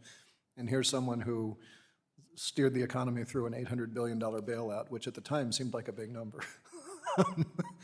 I mention that, number one, because I hope you don't find yourself in the future being asked to address Congress based on your own expertise steering through, through a crisis, although certainly Chair Powell got his chance there as well. But the difference in the way that we responded to COVID and the way we responded to 2008 was a much heavier fiscal stimulus, whereas the 2008 crisis was, largely QE and monetary, as big as $800 billion was. We also recovered from COVID a ton faster, not only faster than everybody expected, but faster than all of our peers. And should we find ourselves in another crisis, what do you, just as an economist, how do you think about the right shaping of fiscal and monetary policy? Obviously, you only have purview over one of those, but your voice is going to matter. As I said in an analogy to one of your colleagues, I'll say it here. If you've seen one financial crisis, you've seen one financial crisis. So I'm careful about extrapolating. More generally, I would say the response to the 2020 pandemic had some very similar areas with respect to monetary policy. That is, the central bankers in 2020 took some of the toolkit that we innovated on in 2008 or 2009, and they provided overwhelming liquidity. That's in our remit in crises, not in more normal times. My judgment in 2008, judgment in 2020, and if we were to have a crisis when you and I are in these roles, I would be describing to you what the central bank can do. I would also try to describe to you the limits of our authority, such that you have the opportunity to make whatever decisions you think are right. But I'm going to make a promise to you now that I would hope to hold to then, which is the fiscal policy response is going to be the decision of you and the administration. We're going to do our very best to steer clear of that. Well, and I appreciate that, and I think none of us want to go there again, but we also want to make sure that, monetary policy can target some sectors of our economy, not the others. We need to work together. On a similar subject, I want to pivot, and I was spinning through, and I love these reports all the time. Send them it's always good reading. I want to talk specifically about Figure 1 and Figure 43. Figure 1 shows U.S. CPI over the last decade or so. Figure 43 shows global CPI trends. And what's very clear is that U.S. inflation picks up immediately after Liberation Day on account of the tariffs. Global inflation picks up after the Iran war. You can see the spike. So, we had inflation generally coming down after 2020, starts picking up on account of tariff policy, and then starts picking up again on account of foreign policy in the United States. And you can just see in those charts what was domestic and what was international. How effective is monetary policy when it's fighting with fiscal policy or foreign policy or economic policy? Because I don't really understand the theory of the case that interest rates undo tariffs, or that interest rates undo high oil prices, or for that matter, QE or the other things. So, how concerned should we be about monetary policy that's got a different set of goals than the outcomes of fiscal policy right now? So generally, Congressman, I'd say a couple things. First, we are takers of the fiscal policy decisions that you and your colleagues make. We will take that into account. I'm not suggesting that we act in isolation. What I am to be clear, we didn't vote on tariffs or the Iran war. But the policies that are made of the executive branch and of Congress, we're aware of them. We have a wide lens. But we then take those on board and make whatever decisions we best can consistent with our remit. Do you have the tools to counter them? We have tools that are powerful. Whether they're working at cross purposes or consistent with them is never easy to know in real time. But let me make one other important distinction. Military conflicts overseas, changes in trade policy, changes in immigration policy, those have an effect and we can take them into account. Often they have an effect on prices in the short term. Time has expired. Our business is whether those prices in the short term end up spreading out, and that's our responsibility. I'm out of time, but Thank you very much. let's stay coordinated would be my request. Chair recognizes the gentlewoman from California, Ms. Kim, who also chairs our Asia Pacific Subcommittee on House Foreign Affairs. You're recognized for 5 minutes. Thank you, Chairman and Ranking Member, for hosting today's hearing. And Chairman Warsh, welcome. This, I understand, is your first appearance before our committee since your confirmation, so congratulations. Earlier this year, you may have heard I introduced Payments Access and Consumer Efficiency Act, PACE Act, with my Democratic colleague Sam Liccardo, because I kept hearing from my constituents in Orange, Riverside, and San Bernardino counties about how important these payment modernization is in helping small businesses owners make payroll and make sure that their workers get their paychecks on time. And President Trump understands that, which is why he issued the executive order earlier and signed that to call for a financial system that is more innovative and is affordable for American families and businesses. So Chairman Warsh, I understand you share that goals and vision for the Federal Reserve as well. But currently the situation is the payments company holding money transmitter licenses in all US states and complying with every Bank Secrecy Act rule and holding customer funds in a one-to-one liquid reserve still has no legal pathways to access the Federal Reserve payments rail directly. So as a result, small businesses and consumers bear the burden of increased costs and slower payments. So the PACE Act is trying to address that by creating OCC supervised activity-based registration for sophisticated payment companies that trade federal safeguards, BSA compliance, and capital reserves for direct access to FedNow, FedWire, FedACH. So, Chairman, can you talk about how you plan to work with the OCC and Congress to ensure that well-regulated payment companies have access to the infrastructure they need to lower costs for American consumers? So thank you, Representative. I look forward to working with you on any details of your legislation without picking sides. What I would say is the payment system that the Federal Reserve supports needs to be resilient, needs to not play favorites, needs to be able to withstand shocks, and needs to be reliable and accessible so that we can do our part to ensure that the payment rails in the United States are strong. I would make a distinction between that and any payments that interact directly with retail customers.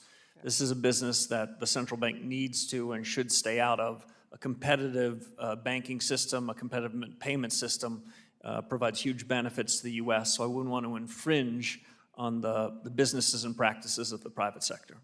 I appreciate that. As you know, I took my team and I talking to the stakeholders quite a bit since last year until we introduced it in a bipartisan way. So I look forward to having that conversation with you. But I think we agree that across the board, we need to modernize and reevaluate how we consider banking charters to ensure that our financial system continues to be the most competitive in the world.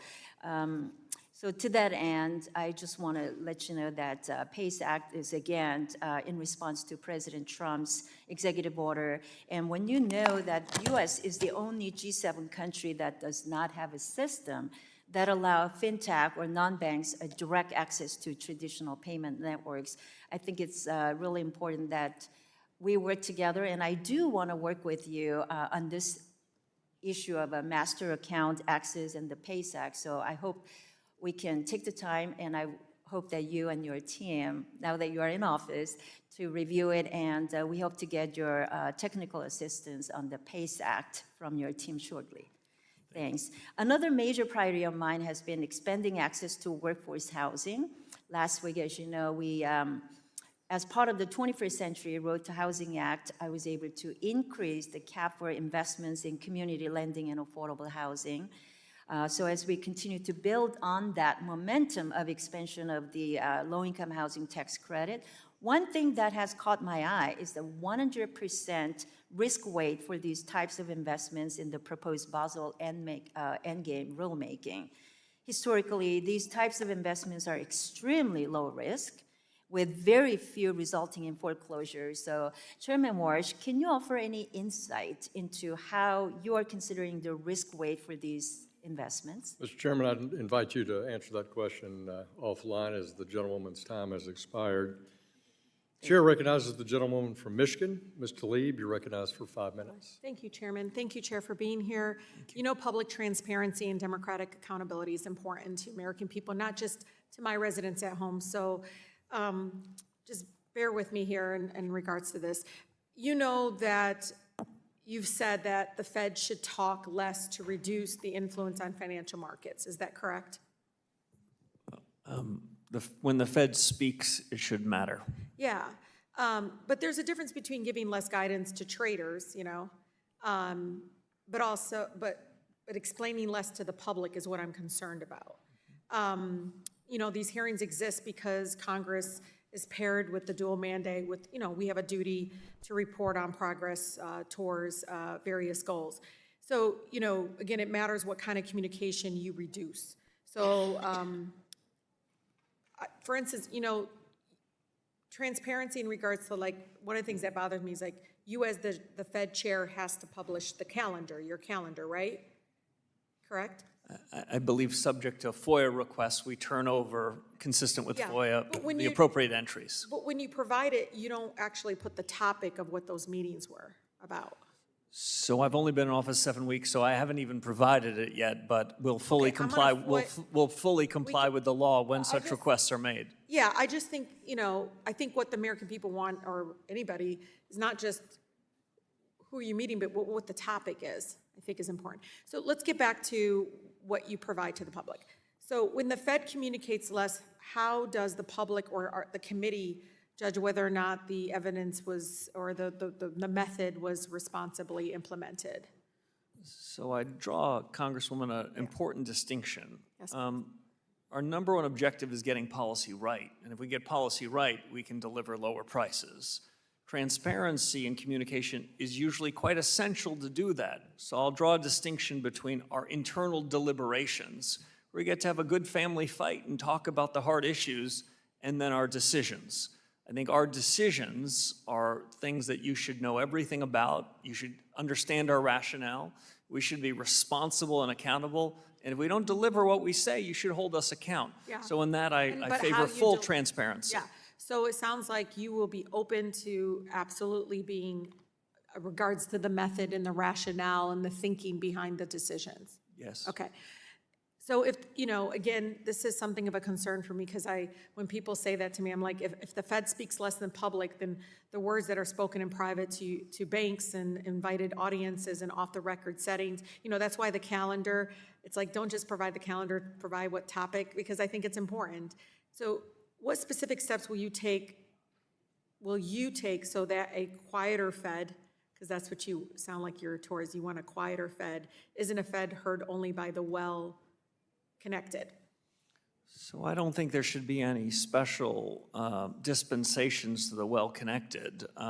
My judgment is what matters most is the real economy. Yeah. Financial prices then can capture what's going on. My message more broadly to you, but also to people that are in the cottage industry of following the Fed. But you know, the regular person out there is not going to get a meeting with you, not going to know a lot of these things. That's why I'm asking. So, like, will you at least commit to publishing readouts of your meetings with the market participants? I'm committed to follow the law, and But I'm we should committed know to what do you're more telling- than that. But we should know what you're telling them, because not the 750,000 people in my district can get a meeting with you, and you want to talk to the public less. So I don't know. I just want to make sure that we understand the intent and the decisions that are being made. So in 2025, you said that Fed had, quote, redefined its legislative remit and signaled a willingness to accept like a higher inflation and all that stuff. Really, you know, my folks are thinking this isn't going to impact employment. This is going to, you know, like, what is going on here? Yeah, so what went on is the Fed changed its academic framework and its operational framework, and it led to higher prices, which did more harm to the least well-off among us than any policy that I could have imagined, and so that's why we have to reform it. I know. The Fed's begun that reform, and we're going to continue it. Okay, last question. At your June press conference, you said that there is, quote, no cruel choice, that strong employment and low prices are mutually compatible. If there's no trade-off, pursuing maximum employment costs you nothing in terms of inflation. So, Chair, what concretely are you doing to pursue maximum employment right now? So concretely, what we're doing is going to deliver price stability, and when we deliver that, households and Explain that businesses will more. be stronger. Explain that more. So I can think of few things. Gentlewoman's time has expired, and I invite the Chairman, chairman to darn it. carry on that explanation in writing, and I thank the gentlewoman. The chair recognizes the gentleman from Wisconsin, Mr. Fitzgerald, for 5 minutes. Chairman, thank you so much for being here. Thank you. I am trying not to be redundant on the questions you've already been asked, but Chairman, the June FOMC statement reaffirmed the Fed's policy of maintaining ample reserves in the banking system. While your balance sheet task force is reviewing the benefits and risks of that framework, so if you go back to 2019, when reserve scarcity kind of contributed to stress in the short-term funding markets, what market indicators, in your opinion, should the Fed watch most closely to determine whether balance sheet reduction is moving too quickly, which is a concern? So, Congressman, we have to look at a mosaic of information to judge how best to conduct policy. I wish there were some simple rules that we could rely on for monetary policy or clear and simple rules on the balance sheet.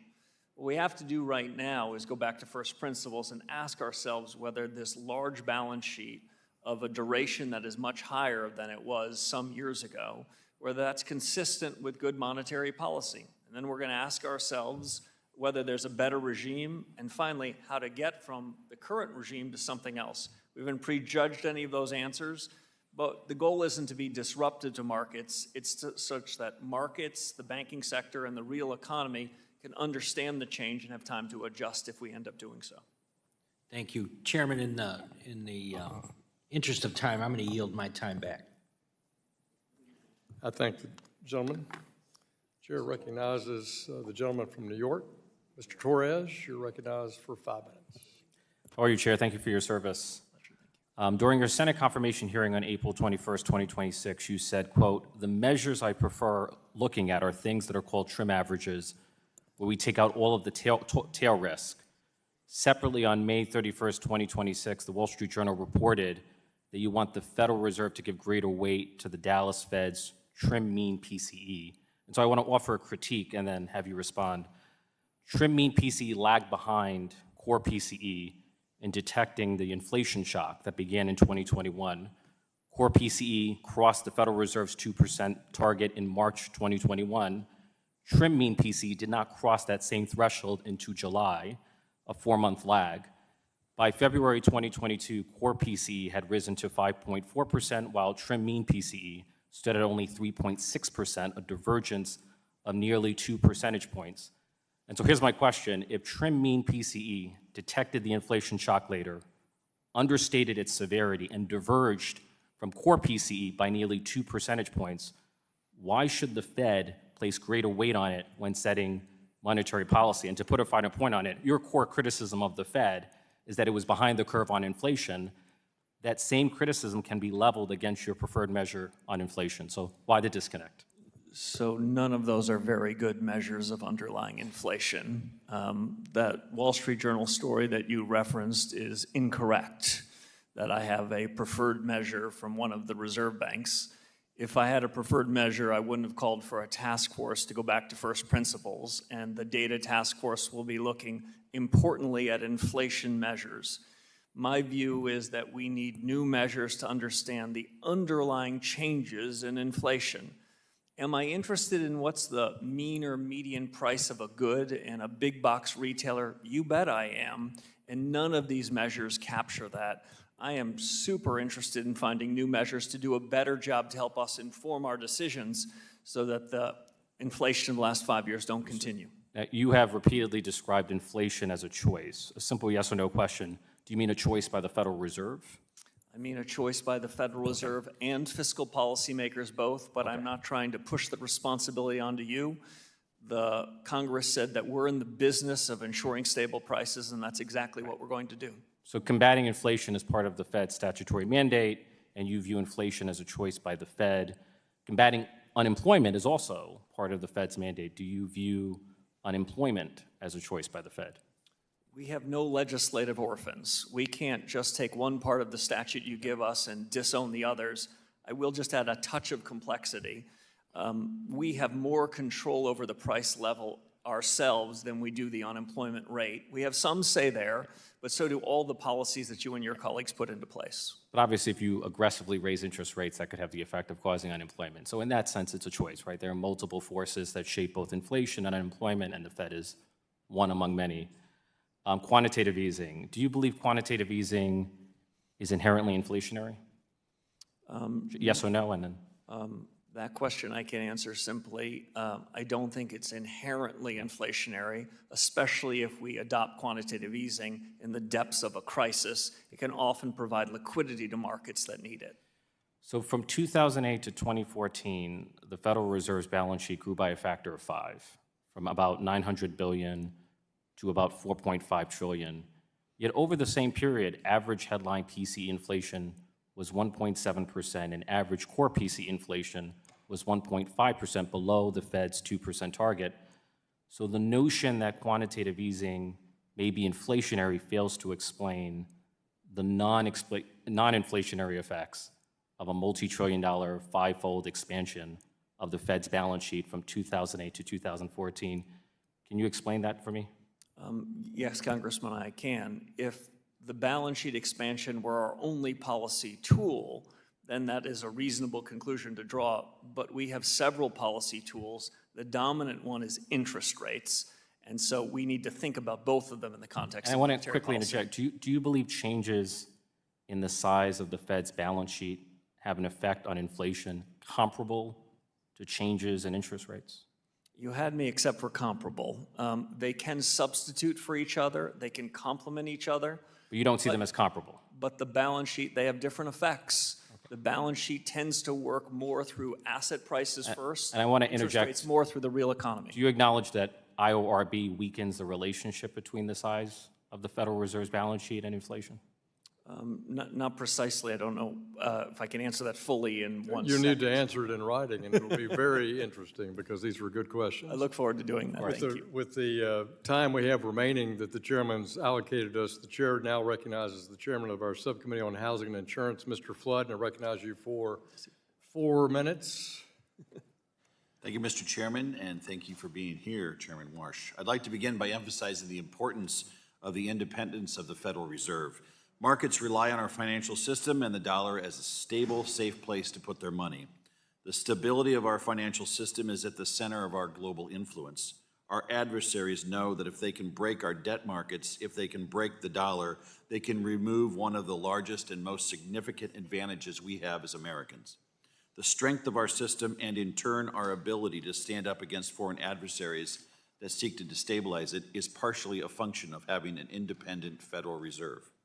If we lose an independent Federal Reserve, we will lose the confidence of people around the world that use the U.S. markets and the U.S. dollar as a safe haven, and that would be devastating for our economy and the economic security alike. Thank you for your work. I want you to know that I strongly support your ability to operate in an independent fashion. And to that end, Mr. Chairman, before I get into the rest of my questions, I wanted to give you an opportunity to speak on the importance of an independent Federal Reserve. Thank you, Congressman. I'm happy to do it. The Fed will remain independent on my watch. Fed independence is essential to the proper conduct of monetary policy, and I expect and will ensure that monetary policy is independent over the 4 years of my term. And like you, I think it provides extraordinary benefits in everything we do and strengthens the role of the United States and the U.S. dollar in the global economy. Really appreciate that.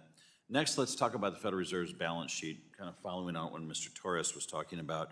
I've had longstanding concerns with the effects of the long-term effects of the Federal Reserve's balance sheet. In particular, I also worry about the use of quantitative easing in times of economic trouble can take a long time to unwind, leading to a Federal Reserve balance sheet that continues to grow and grow over time. Mr. Chairman, would you mind commenting just broadly on the use of quantitative easing in monetary policy? I'd be happy to do it, Congressman. In periods of crisis, when markets aren't clearing, I am willing to be quite aggressive in what the Fed does with its balance sheet, the assets that we buy as necessary in unusual and exigent circumstances. But when crises are over, monetary policy, in my view, should be driven almost exclusively by interest rate policy. One of my former colleagues said it best when he said, interest rates get in the cracks. I'll go on to say, interest rates don't favor one class of people versus another. They don't favor those that have financial assets more than folks that are living off their bi-monthly paychecks. So I like interest rates as the dominant ways to make monetary policy, and I'd prefer, all the things being equal, to use balance sheets when the crises are real. However, I've inherited a very large balance sheet with a very complicated set of assets, and I am open-minded to reforms, as are my colleagues, and I'm keen to continue to work with this task force to achieve that. Real quick, and I'm skipping to the end because this question matters a lot to me. I have a lot of community banks in Nebraska.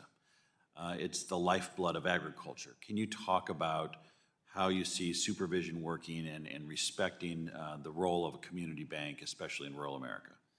Congressman, as I mentioned to you in your office, I'm a big believer in the diversity of financial institutions. The U.S. economy benefits enormously by not having a half a dozen big institutions at the top do everything for everybody. The ag community, other communities are well served by the banks that are closest to them. Supervision and regulation needs to take that into account. The thousands of banks that we have are an enviable good, and the Fed needs to do what it can to support them. Thank you very much, Mr. Chairman. I yield back. Gentleman yields back. I want to thank Chairman Warsh. This is Season 1, Episode 1 of Warsh at the Fed. We look forward to Episode 2 tomorrow. We want to thank you for your testimony today. Without objection, all members will have 5 legislative days to submit additional written questions to the chair. The questions will be forwarded to the witness for your response. Chair Warsh, please respond no later than August 18th, 2026. And with that, this committee hearing is adjourned. Thank you.